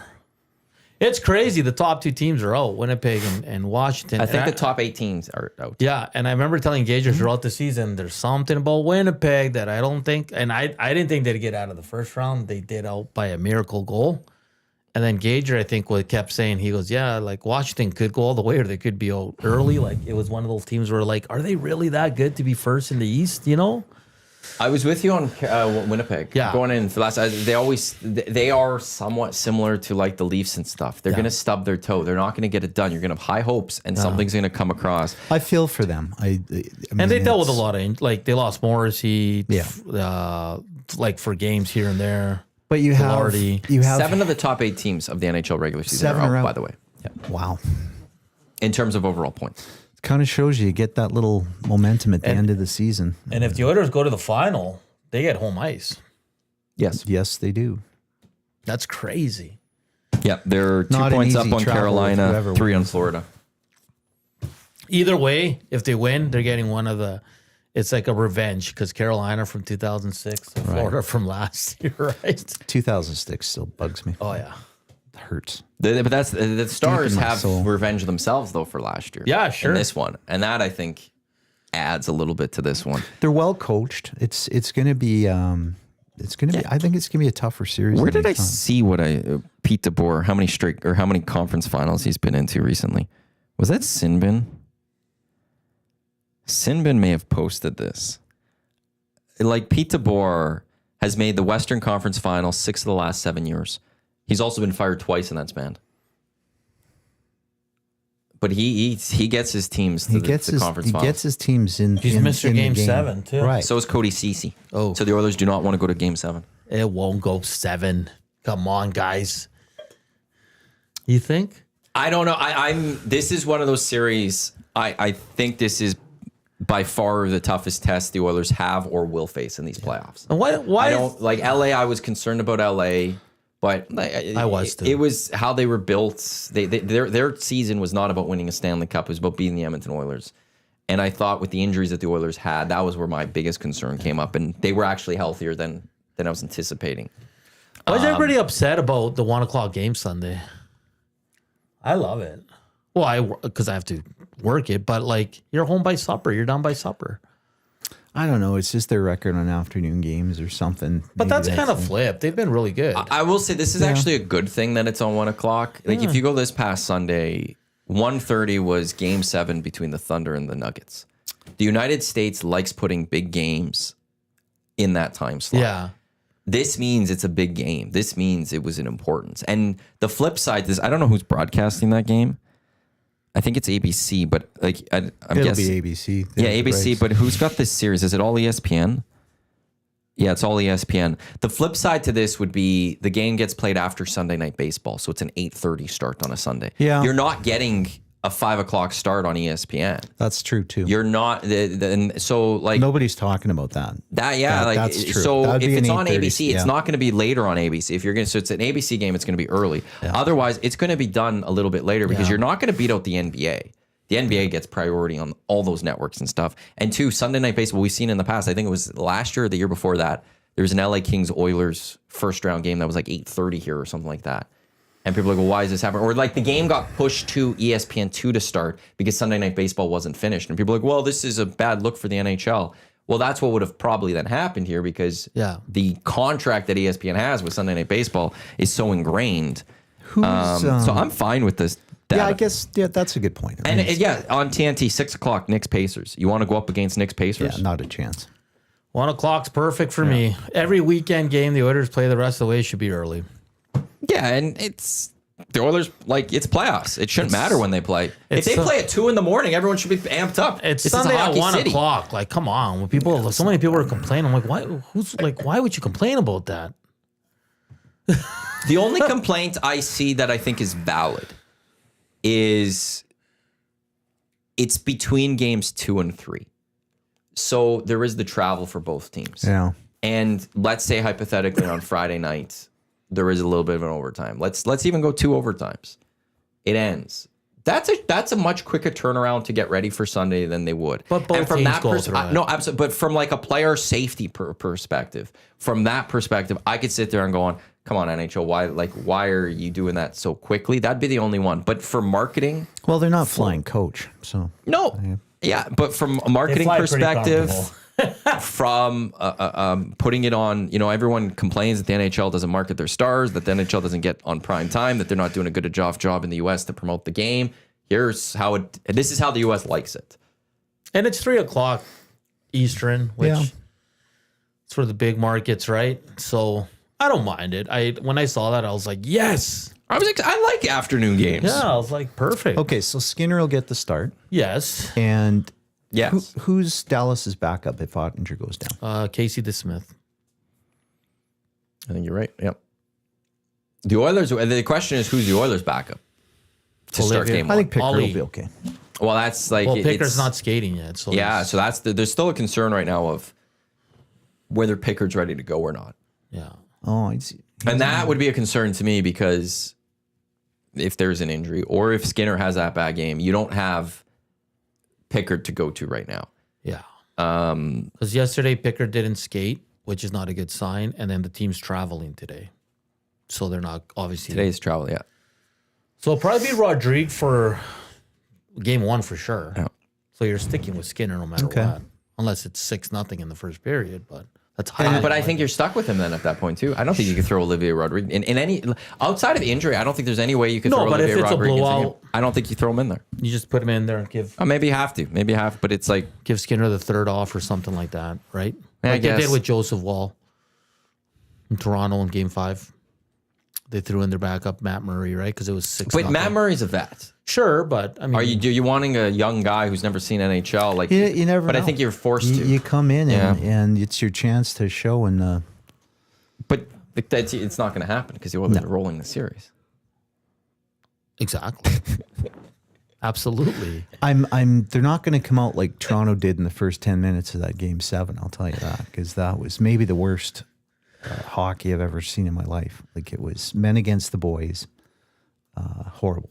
Well, it's crazy because Florida dominated the first 10, then Toronto took over, and then the second period. I remember watching this. And Toronto couldn't get the puck out of their zone. They were terrible. They look like a bad Pee Wee team. They're a team that doesn't want home ice. Like they're I don't know, man. I'll never want to say the players don't try because that's completely false. Like the Matthews, Marner, they're all trying. It's just there's something not right there. They don't with have the that core. makeup inside of them, the DNA to I mean, get it's been things done. talked about a lot, shared a lot. Like they lost different kind of players, like a Kadri or a Hyman, or they don't have that. They have the elite, but when the elite aren't playing, they say Matthews was hurt. Everybody's hurt in the playoffs. Finish. I'm good. Portions of this hour of the EST Hangout, they're brought to you by High Product Marketing, official merch partner of EST promotional products that bring the buzz. Check them out at highproductmarketing.com. I just want to get that in. Perfect. And we could continue with this conversation because the Leafs. I've said this the last 2 summers though, and nothing's happened. They're a fascinating team to watch coming up this summer though, but this one is going to have to be. This is the most fascinating since the Tavares sweepstakes. Marner's the UFA. Yeah. Tavares is UFA, and it's going to be fascinating to see what gets done in Toronto. Well, Toronto losing Marner for nothing, and I understand why. Like, don't get me wrong. Like, they had to keep him. They had a good regular season. Well, they wanted to trade him, but he did not waive his no move clause. Now, this can go back to, if you can go back a number of years ago, Kyle Dubas wanted to make the changes before his no move clause kicked in. And instead, Brendan Shanahan fired Kyle Dubas and moved on. And they were stuck with this now, and then they couldn't get things done. Kyle Dubas did want to make the changes to the core 4, and now Leafs fans are going mad at Marner because he didn't waive for Rantanen, or we could have got Rantanen, and then you've done nothing for this franchise. And it's like, well, you could have done that a couple of years ago, but that's the player's prerogative. He got the no move clause. It's not. He doesn't have to worry about the Toronto Maple Leafs future. No. And if he wants to stick around and not move, he doesn't care about the Leafs at that point. Someone's going to, like, Mitch is an excellent player, guys. Like Mitch Marner. Regular season, he can't be the guy in the playoffs, so he needs to ride shotgun with another guy that's going to kind of lead him into the fight. I don't know where he goes. There's going to be a lot of teams lining up to take him, and they're going to pay him a lot of money. Tavares too, man. I mean, imagine Tavares goes back to the island. 34, Tavares? Give me a quick second. I can't see either guy coming back. Tavares is 34. Yeah. He'll be 35 at the start of next season. Okay. Wow. Okay, I'll do this for Play Alberta, the over-under. For Play Alberta, deposit 20 or more for a $100 free bet on sports. Use 100 sports to get that and deposit 20 to get the $100, or YG50 to receive a $50 free bet when you make a $5 minimum deposit. PlayAlberta.ca or download their app. If I set it at 50% of the Edmonton Oilers going after Mitch Marner, would you take the over or the under? Or should the Oilers go after Mitch Marner? Under. They don't need him. For what? They went after Rantanen. Wow. I would have preferred Rantanen. No. But like and I know there is, I fully am aware that Rantanen's higher than Marner, but Marner still can produce in the playoff or in the regular season, and he wouldn't be coming to Edmonton as a top player. Would you see the Oilers possibly going after him? If again, 50% chance that the Oilers go after Mitch Marner, over or under that 50%? Under. I don't think so. I'm going to go under too because it depends what happens. If we win the cup, that changes quite a few things. right? The Oilers win the cup. No one cares. Sign everybody. Bring them all back. But they could go after Oilers win him the if cup. I'm good. I had a thing with the Ravens when they won the Super Bowl Do back whatever in you 12. want. You get 5 years. Yeah. My teams. For me, it's 10. I don't 5 care. years. Do whatever you want for 5 years. You could be crap. You could be great. I go don't 10 care. years? I've won. Yeah, I'd be fine for the next 10 years. I just wouldn't be shocked if the Oilers go after Marner. But I think the Oilers can win multiple with Connor and Leon. 100%. Oh, if they win this year, it's... No, I don't. You know what? They I could think win with Marner signs with like a mid-tier team. Team with a lot of cap space. That's He'll go to Utah. Utah's... What about Calgary? Calgary too. might be a good option. LA has cap space. I think they LA's have 24 got a lot mil of cap space. to mess with. And they want to beat the Oilers. I don't know if Mitch Marner Yeah, Marner is the answer, but...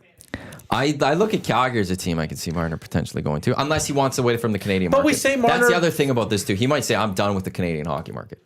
But we say Marner doesn't have to be the guy, but like he had Tavares, Nylander, and Matthews there. There was 4 really great But he's players. number 2. It's Austin then him. I'd put Nylander close there, man. It's close, but I think if you had to go, who like the talk always is they're Matthews Marner. They could get a lot for Matthews too. Completely change that team. He had like 2 shots in Game 7. Yeah, That's it? there was no there was no sense of urgency from that team. It was like, I feel for, and I can't stand the Leafs. But I feel for the fans, because that was like, if you lose 1-0 in overtime, it's better than whatever that was that they put out there, because it was. You brought the fans back into it. You know, like, you got destroyed in game 5. Everyone thinks it's over. You bring the fans back into it. You get the game 6 win. It's coming back home. With a shutout. And then you do that. As soon as I saw Justin Bieber behind the bench doing his little, I went, they're done. It's over. It's just crazy, man. Like, it's unreal, that team. Hey, we might get news this. Sorry, Don. We might get news this week. Shanny's probably out. He has to be. Yeah. You're not firing Brad. What's his name? Treliving. Well, yeah, how it goes, I've always looked at organizations is like, you start with the head coach, you get head coaching changes. They've done that. Then you look at the GM. The GM's made a couple head coaching changes. You make a change at the GM level. They've done that now. After that, if you've made a change at GM and your GM's made changes at coaches, you got to go to the president. Yeah. It's the president that's on the clock, and Brendan Shanahan's the president. He's been overseeing this entire time, and they've never made it to the conference finals. And it comes to a point where if you're MLSE, if you're Rogers, if you're Keith Pelly, you got to look at Brendan Shanahan and be like, time's up. You've had this for how long? You couldn't get it done. We need to find a new president. You know who Toronto needs to sign in the offseason? Corey Perry, baby. Or the Edmonton Oilers need to keep him signed. Corey deserves when the Oilers win the cup, everything. Thanks, Corey. You're awesome. He won't bring him back even if they won the cup. I think Corey Perry, if he wins the cup, retires. I'd agree with that, actually. Why the hell would he come back? I have to go read this article later. I don't have time to do it now because it's on read the it Athletic. on air, man. Why it's the getting into the links and the Athletic and trying to. I don't have an account, but you can get it through the Edmonton Public Library, so you have to get your free pass and it. Oh, really? Oh yeah, I didn't know Public that. Library has some great things, including daily access to the Athletic. Oh my! In this interview, Pierre LeBrun had with Bill Daly, he says the league and the NHLPA and CBA talks have tackled the LTIR and no salary cap and playoffs issue. So that will be addressed whenever CBA extension is completed because they're working on a completion of that. Oh, well. I'll be intrigued to see how that looks. The Oilers kind of used. Yeah, you know what? Everybody did. Everyone did it. Tampa, Vegas, and so good on the Oilers. 100% they needed to. And it was always going to be addressed in the next CBA. This isn't a thing that the Oilers did it. Now they're addressing it. It was always going to be addressed in this next CBA. Yeah. Right. I hope Corey Perry gets the winning goal with a pass from Kane. Like that would Can you imagine? That would be fantastic. Corey Perry. And you know what I've always known? There's always that one. Every team that wins a cup, they have that one old guy. I always think of Tampa You gotta Bay have with a Dave grizzled old Andrechuk. Well, what a player Andrew Who did Chuck Florida was. have last year? That was the only good thing about Carolina. Okposo? winning. Did they have Okposo? Did they have Okposo last year? Every team always has one old guy that wins the cup, and that's why, like, Dallas doesn't. Well, actually, so we brought it back to the Oilers and the rematches. If the Oilers take on the Carolina Hurricanes, rematch of 06, Doug Waite was on that Hurricanes team and he got his ring. Yeah. Taylor Hall's on this Hurricanes Oh, team. God. Is Don't go there. not a chance. The Panthers are gonna that game. If the Panthers take that more than 5, it'll be. I think a lot of people are sleeping on the Hurricanes. I think and it's a quick turnaround, right, Don? Yeah. Like I looked today and I was like, holy crap, Florida plays today, man. They just finished Sunday. Do they play today? Yeah. Holy shit! Okay, excuse my language. No, That's okay. And then the Ant-Man against OKC tonight. That's gonna be great too. I just find Carolina so boring. They are, but But if it works wins- for them. I don't think That's you the should thing. deserve to win a hockey game if you play boring hockey. Well, the LA Kings did that No, through I'm sorry, Daryl some of Sutter years. They won 2 rings playing boring hockey. There's so much going on in sports, guys. Like I don't It's even so want to good. go. Like Scotty Scheffler with the big PGA Championship okay, this I didn't weekend. know that. Sorry. Scotty Dew. He's looking like He's very good. He hits that ball. Scotty Scheffler is the best golfer in the world. he's number 1 ranked in the world. Yes. He's American. Yes. Yes. He's very good. And How did our Canadian? He was in 5th there for a while. How did he end up? I don't even know. Because Scheffler just like, And you call yourself a golf I was guy. just settling down to watch some golf with a nice cold craft beer. he finished 5th. And my wife gave me the look for get back out in the yard. T5, 5 under. He was 5 under. Okay, well. that's not bad. What cup was that? Rom fell off.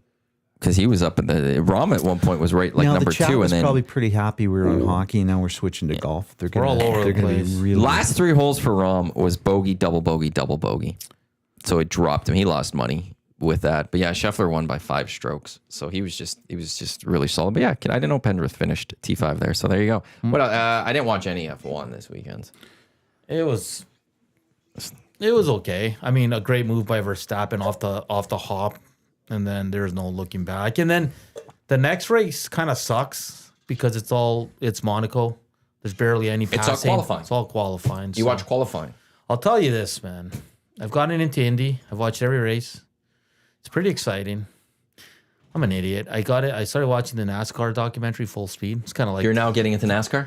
Because you get to know Bobby. you get to know the personalities, and You're full auto racing guy now. but they have the best playoff format in NASCAR. Like, it is unreal, Matt. Like, it's in Don. I don't get it.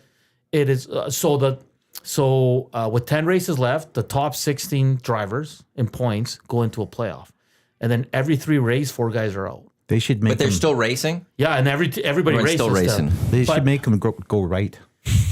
And these Just guys to are mess all with like, they're all like a-holes. And they're all like, but they're like, because NASCAR is no chill. Like, if a guy's mad, he'll hit the guy. in But the there's a lot of bumper. bumping and stuff. Yeah, like it's. I don't know if I'm NASCAR guy yet. No, but- you're full auto But racing the guy right now. documentary got me like, He's full holy- auto racing. Go to Vegas and do the Richard Petty NASCAR. Yeah. Oh my, that is so fun. You got a 900 horsepower training car, and you whip around the track. Oh, yeah? And you follow a guide. So you're in the car by yourself. They got a little toggle, red or amber. So much fun. Who knew going in circles is actually fun? Oval. Whatever. It's actually fun, man. Up Yeah, on but that, again, with it, take it up on that. I paid an Oh. extra $100 and I went around with a pro. Like, I think I got my car up to about 160. This kid, he's driving, just takes us up on the Those bank. I had my head wedged in there. Oh, Yeah, Or it's something else. I had a whole different respect No, for the but- sport after that. Yeah, you don't have to be into net, but watch the documentaries. I mean, no, you can't do it, Matt. You were one of the main people that said watch the F1 doc, and I was like, no, I'm not watching it. And the 2 reasons I said, one is like, I'm not going to get into F1, and 2, I don't need more sports in my life. I know. I watch so many sports. I have various different things. I didn't But need that's another your job. But it's like I watch even more, and it's like I watched it and I got sucked in. So the reason I'm saying no, I can't now add NASCAR. I can't add NASCAR to my schedule. No, but of you know things to what? watch. The seasons are only like 5-6 episodes. Yeah, but then I'm going to get into NASCAR, and I don't want to get into NASCAR. I don't have time in my So life. full confession, I tuned into the race on Sunday and I was thoroughly entertained because I know who I know who the guys are now and who I kind of like and don't like. And I don't want you that. engage your boy. Oh Holy cow. man, I don't think I can fit it in though. I like man. watching basketball. I like watching golf. I'll watch curling. I watch F1. I'll watch soccer. I watch Because this hockey. Saturday I is watch the everything. Indy 500. I know. I don't need to. No, I don't need more in my life. It's a great day for motor racing. It is. Well, I read the Indy split when I got into. Oh man, what a story! Yeah, that's unreal. Unreal, Don. Like, I'll be honest, I almost look at F1 right now, and I've only watched one NASCAR race, but I'm telling you, like, F1 is kind of third right now because it's always the same guys. Like, there's not a lot of excitement come race time, right? No, that was the one thing I remember a lot of the longtime diehard F1 fans said when Drive to Survive first came out, it was the Max Lewis year. Yeah. And they said this was like one of the best F1 seasons in years. I watched that And- the first couple of years. Yeah. It's a good series. But then it's like everyone, and they're like, you're going to just be disappointed moving forward because it's not this. People But it's think like soccer. hockey's expensive for their kids. Get them into F1. Whew. Well, there's a guy in NASCAR who started on a simulator when he was a kid, and he learned how to race cars on that. And then obviously, as he got into his teenagers, he got into the cars and Did stuff. you see that movie? The Gran Turismo? Yeah. So I looked that guy up. He races in a different league. I can't remember what it was, but this kid's very similar. Pretty good movie. And then when he came into NASCAR, like all the drivers kind of looked at him like, oh, this is the guy that learned. Yeah. Like he's not and right now he's always in the top 5. Like he's a hell of a driver. But imagine just learning from a video game like Dusty, simulator. right? It's amazing. You know Dusty Dusty could've did it, yeah. Engager late night up on the machines in their basements. So I actually do have a NASCAR game for PlayStation 2 you? that I used to drive. I did have fun driving it. I would bump cars. I was that guy that tried to like knocking cars out and stuff. It was sucks fun. to get into Indy NASCAR because I can't talk to it about with anyone because no one really watches it. Right? You're at work. Everybody's more. My wife's dad could talk to you for hours. Just talk about it to people. But they'll be like, "Shut up." I don't. No, care. you get when you F1 first, like Gager would start talking. Like I don't know everything that's going on. Gager just starts talking. Just go throw on like NASCAR on the TV. Yeah, Zach will listen to you. that's a good point. Have a NASCAR segment. Well, you have that racing segment Yeah, just add it in. from Rad Torque Raceway. Just add a little bit each week. Atif, hey guys, I just want to ask you, there should be over and under, and if Sportsnet is going to use the ESPN or TNT feed for tonight's game, Carolina, Florida, they're not sending a broadcast to the series, are they? They are. For those that aren't aware, so John Bartlett, I can't remember who he's with, and they're going down, they're covering the Florida Carolina series. Sportsnet's always done the two teams. They have their two main broadcasters, and they send them. Yeah, Bartlett did the Jets series. Yeah. I think he was on the Jets series. Chris Cuthbert, Craig Simpson, and Gene Principe will have the Oilers series. I don't like it. And I understand why Oilers fans won't like it. I don't. I mean, Louis and Jack do a fantastic job. Gino's a legend. It's nice seeing him get this Yeah, assignment. he should get it, but I'm disappointed in Sportsnet for doing that. Like, if they want, like, Cuthbert do the Eastern game, whatever, let The him go down to reason Dallas. is, though, it's in his contract. No. Cuthbert is the number one play-by-play guy of Sportsnet, and Yeah. Sportsnet is going to, like, Cuthbert gets the number one assignment, which means he gets the Stanley Cup. Like, I'm it's in his gonna contract. give them 2 minutes, and if they start talking about comparing the Leafs and the Oilers in any way, I'm turning off and turning on the radio Oh, Jack's going to be on the radio with because Bob. I can't take it. I'm okay with it. Chris Cuthbert's the best play-by-play guy in the country. The best in hockey for me. He was. I think he's starting to fade. Craig Simpson's, for me, great analyst. So I'm totally okay with it. And I don't like, I think you have to be unbiased in these series. Well, yeah, I'm biased. I want the boys. the one different, because it is a national broadcast, it's Yeah. not an Oiler broadcast. Yeah. So that's the rest of the country also have to appeal to, and the rest of the country doesn't want to see For me, Oiler it's like bias. not singing "O Canada" at the anthem. It's that bad. I understand where Oiler fans will be upset, but this is how it was always going to play out. No, I know, and you know it. You know Yeah. it's coming. We're lucky we got them the first 2 rounds, actually. 100%. I think it took a couple years, but I think Sportsnet finally recognized what Yeah. the fan base was. And I'm assuming the Oilers maybe So got into it. so maybe I need to cool it. It's a step. The best part of all that for me was that Cam Moon got a call a couple of playoff rounds, 100%. which was great. Yeah, Winner's a great. beauty. You got to move guys up. Winner's a beauty. And I know Oiler fans are upset. I saw some stuff on Twitter, but Chris Cuthbert, Greg Simpson to me are the best in the NHL, and like Simmer's great. And it's weird that people call him a Toronto guy. I'm like, he's not a Toronto guy. He calls a lot of Toronto games. That's not his fault. Wow.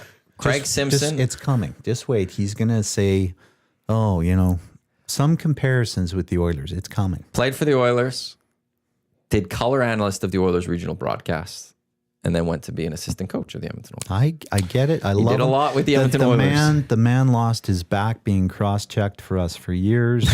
I mean, Cash- Simmer's a beauty. Yeah. Cash says Jack is the voice of the ill. Exactly. This isn't a regional broadcast, so this is a national, and you can't have. And listen, I don't think Jack and Louis do it, but they're so used to doing it that sometimes it comes off a little bit homerish, and it does. And that's not a knock on them, but they do Oilers regional games Flip all year. side down to the U.S., the play-by-play voices of the Dallas Stars, of the Florida Panthers, and of the Carolina Hurricanes will not be calling these games on ESPN or TNT. I don't believe. Yeah. I don't believe their crews are on any of those ones. Okay, that's a fair point. And that's it. So when you have the national broadcast, this is how it goes, and it's the same as if there was no Canadian teams left. Chris Cuthbert, Craig Simpson, and Chris Cuthbert. Yeah, Chris Cuthbert and Craig Simpson. We got you. They would have been doing one of these two series Yeah. anyways. Yeah. Like if the Golden Knights had moved on, they call those games because this is a national television deal. This isn't an Oilers regional deal. This is the national broadcast. And it's okay. And they have to carry. And it's okay if the Oilers are playing bad guys, that the the broadcast team says it. Like, don't get offended. That's why you need unbiased guys. And people can say, well, they're Toronto guys. Well, we don't know that. I don't know if Greg Simpson's a Toronto guy.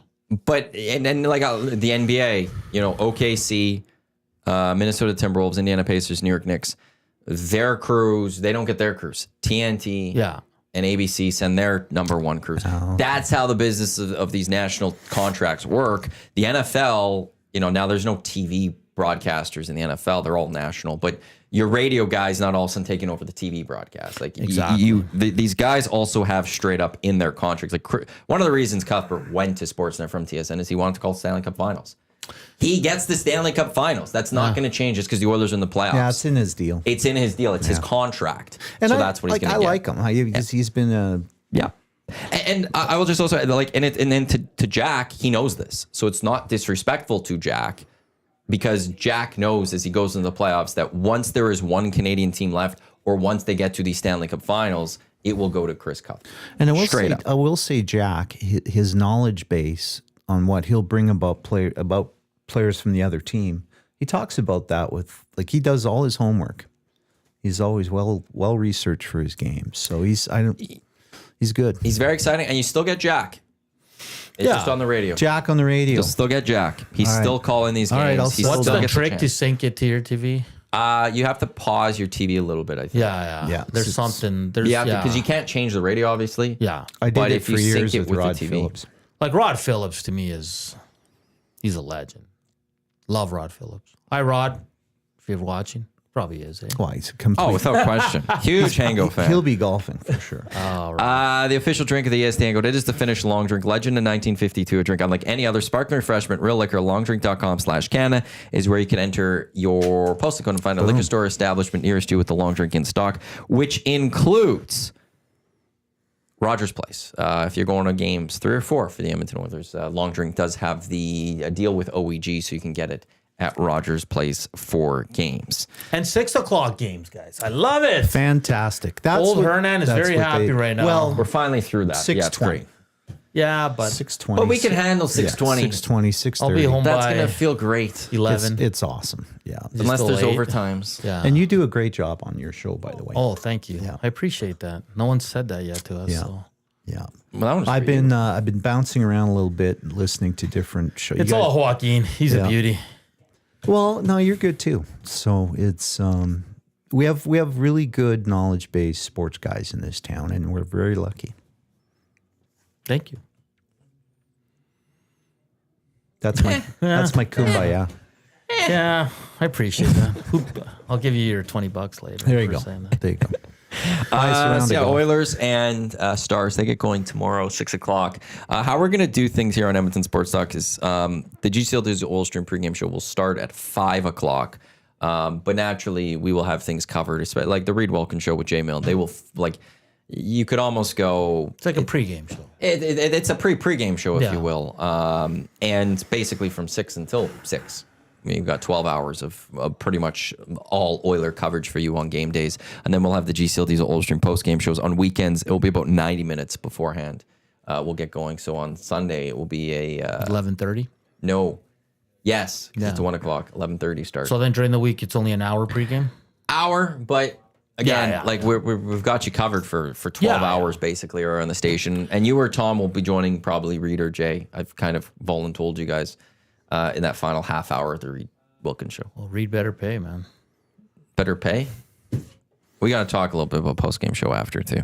Or pre-game show after. Oh. But yeah, so we've got you full coverage. It's every 2 days, right? Yeah. I didn't look close enough.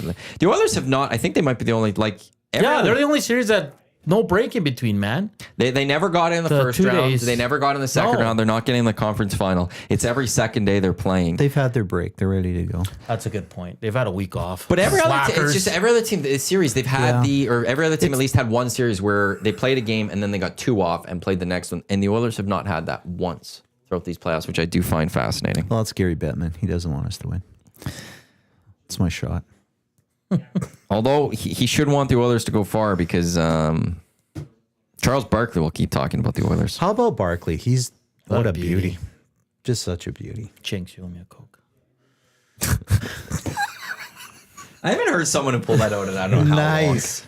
Charles Barkley is my favorite, Yeah. probably sports figure right Yeah, now. just I an love him. absolute beauty. He's the best. You got to get him on the show. You I'd need love bigger to. chairs.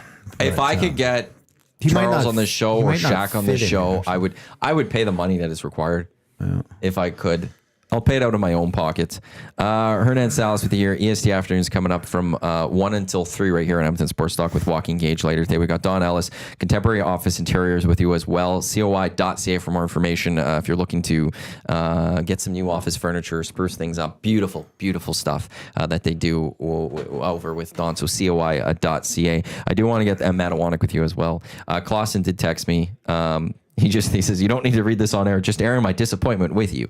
Not with me, but when I was speaking of John Rahm. Rahm doesn't care about money. He wants majors. After missing those putts on 13, 14, and 15, he just started blasting away and it cost him. I'm convinced that if he made those 3 putts, or even 2, if of them, there's no way he goes bogey, double on the Green Mile.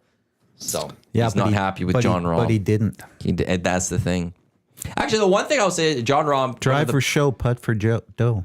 One of the biggest things John Rahm's had to deal with in his entire career was he gets angry.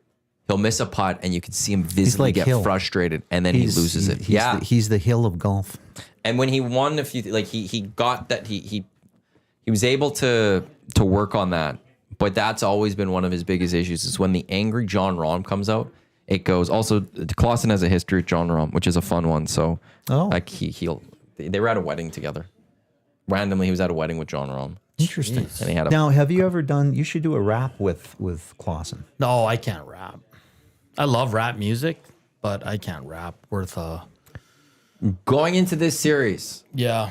what's the La Bamba We criteria? gotta figure that. I don't think you can sing it every win. It's just too much. It gets old quick, right? I think there needs to be there has to be some point. Like obviously, if they win the series, the first game after, 100%.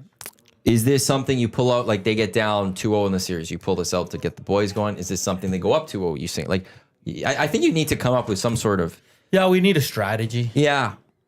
We need Or a- do you just take it day by day and see whether today needs La Bamba or not? Yeah, something like that. I got to talk to Joaquin about it because a lot of people in my family, surprisingly, the girlfriend too, they're like, you can't do it every game. It's because you're overdoing it. People will get sick of it. No one's gonna get sick of it. Because you probably do it at home all the time. Too. I actually don't. That's your girlfriend's probably Yeah.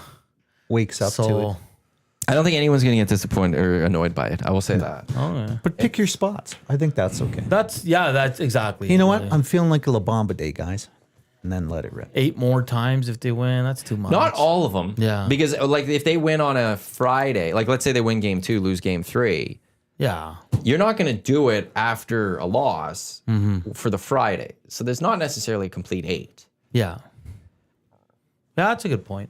8 wins, boys. That's all we need. They're halfway there. 8 wins.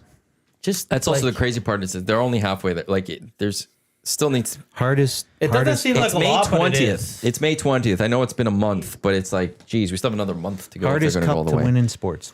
And there's no arguing it. Not the Super Bowl, not the Grey Cup. None of it compares to the Stanley Cup. Say NASCAR playoffs.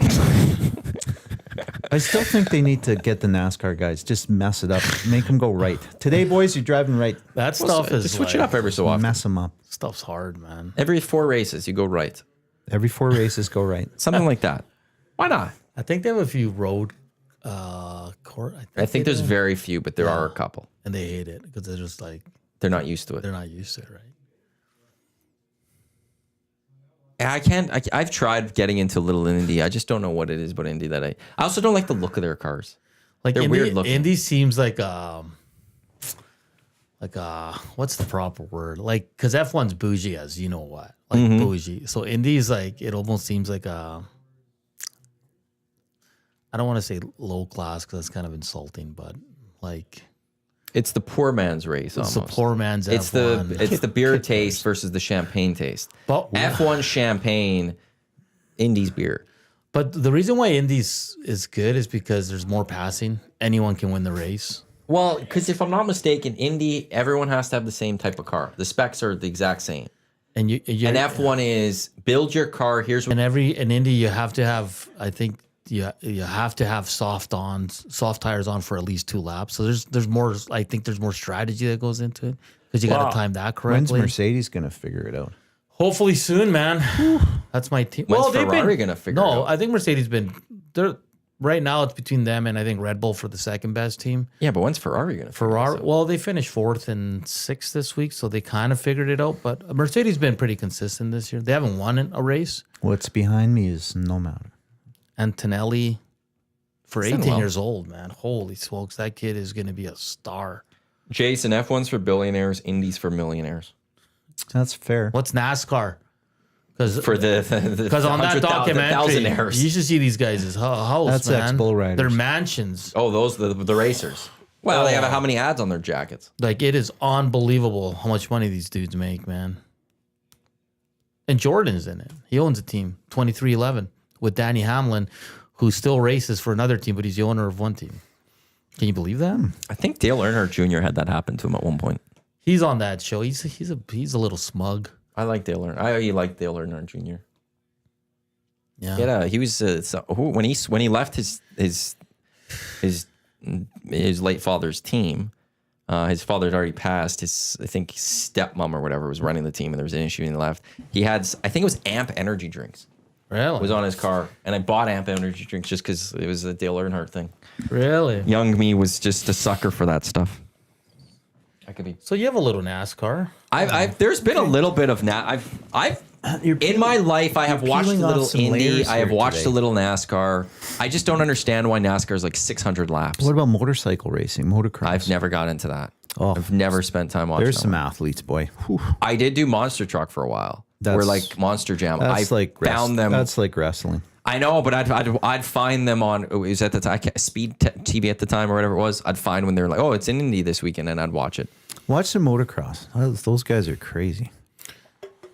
Yeah, so we'll see. We'll see. Because this Monaco race, I don't know, boys. It's Well, did you know one rule of change that they've proposed for Monaco? 2 stops. Yeah, which would change things. It just, and you know what's weird? Like, Verstappen's hit that level with me. Like, when he wins them, like, it bothers me. Oh, Because he's a poor winner. he's in deep. He's a whiny. B word. Yeah. That's the thing. I can't stand him. Like when he wins everything, then like the he moment he wins, has one everything's bad great. race, he just starts losing it, and it's like, And dude, it's calm everybody's down. fault but his. It's always everyone else's fault. So All right, predictions? I don't do predictions. for No. these things. Okay. Don, I got to save him till tomorrow, man. You're saving them, Don. I'm gonna go Oilers in 6. I like it. I'm gonna go Panthers in 5. So rematch of last year. Well, I think the Panthers in Oilers. 5. Interesting. I think the Oilers. I would think the Oilers take on down the Panthers. I will say that the one prediction I did have going into these playoffs was I said the Oilers are either going to lose in the first round or go win the Stanley Cup. So I think based on that, I have the Oilers beating the Dallas Stars here in this. I one. think I did say there was no in between. Bob and that's was what's looking Bob right was now. showing his old playoff goaltending the last couple games. I think Yeah, it's a good point. that's who can push the Panthers through. Bob's been good, yeah. Don, thank you for coming in. Thank you It's great for having you again. me. Yep. Once again, if you're looking for any sort of office furniture, beautiful stuff, contemporary office interiors, COI.ca. Get in touch with Don, their crew. They do great things. Can I just say, Please. try and support Kids Sport, Sports Central, and Free Play for Kids. Free play's a great Sports one too. changed my life, and all these guys do is try and help kids in need play sports. So thank you for the opportunity to say that. Free play's where Davey's got his start. Sports Central got him his first bike when his family came here as refugees. They are. Think of that. So he could ride his bike to soccer practice. Did okay. And became a star. You can buy a few bikes now, I think. He could buy a few Oh, bikes. yeah. Hernan, what's coming up today? 1 to 3. Yeah, obviously talk a lot about the Oilers Stars. We'll have a guest from Dallas on, Sam Nessler from Dallas Oh, he's Sports. good. And talk a lot of what happened with Toronto, some F1 stuff. So it's going to be a fun show. Looking forward to it. Beautiful. Tommy, we appreciate him coming on. He had a conference call that he had to jump onto partway through the Hangout. But thank you to everyone for tuning into the EST Hangout presented by Sentinel Storage right here on Edmonton Sports Talk. We got Lock Shop coming up. We've got 2 Guys in a Goalie, EST Afternoons, the Reed Wilkins Show with Jay Milne, and then a replay of the VIP Golf Show coming up on our audio streams at 6 o'clock. Thanks for tuning into Edmonton Sports Talk, your clear choice for Edmonton Sports, presented by Play Alberta. On behalf of Tommy, Don, Hernan, I am Matt. Lock Shop coming up in just a few minutes. Don't Go anywhere. Oilers. Let's go. There you go, right in front of the camera. First-time guest, long-time listener, fan of the original draft commissioner. Welcome to the EST Hangout presented by White Claw Hard Seltzer. The difference is clear. Matt Iwanyk, Tom Gazzola with here. Joining us today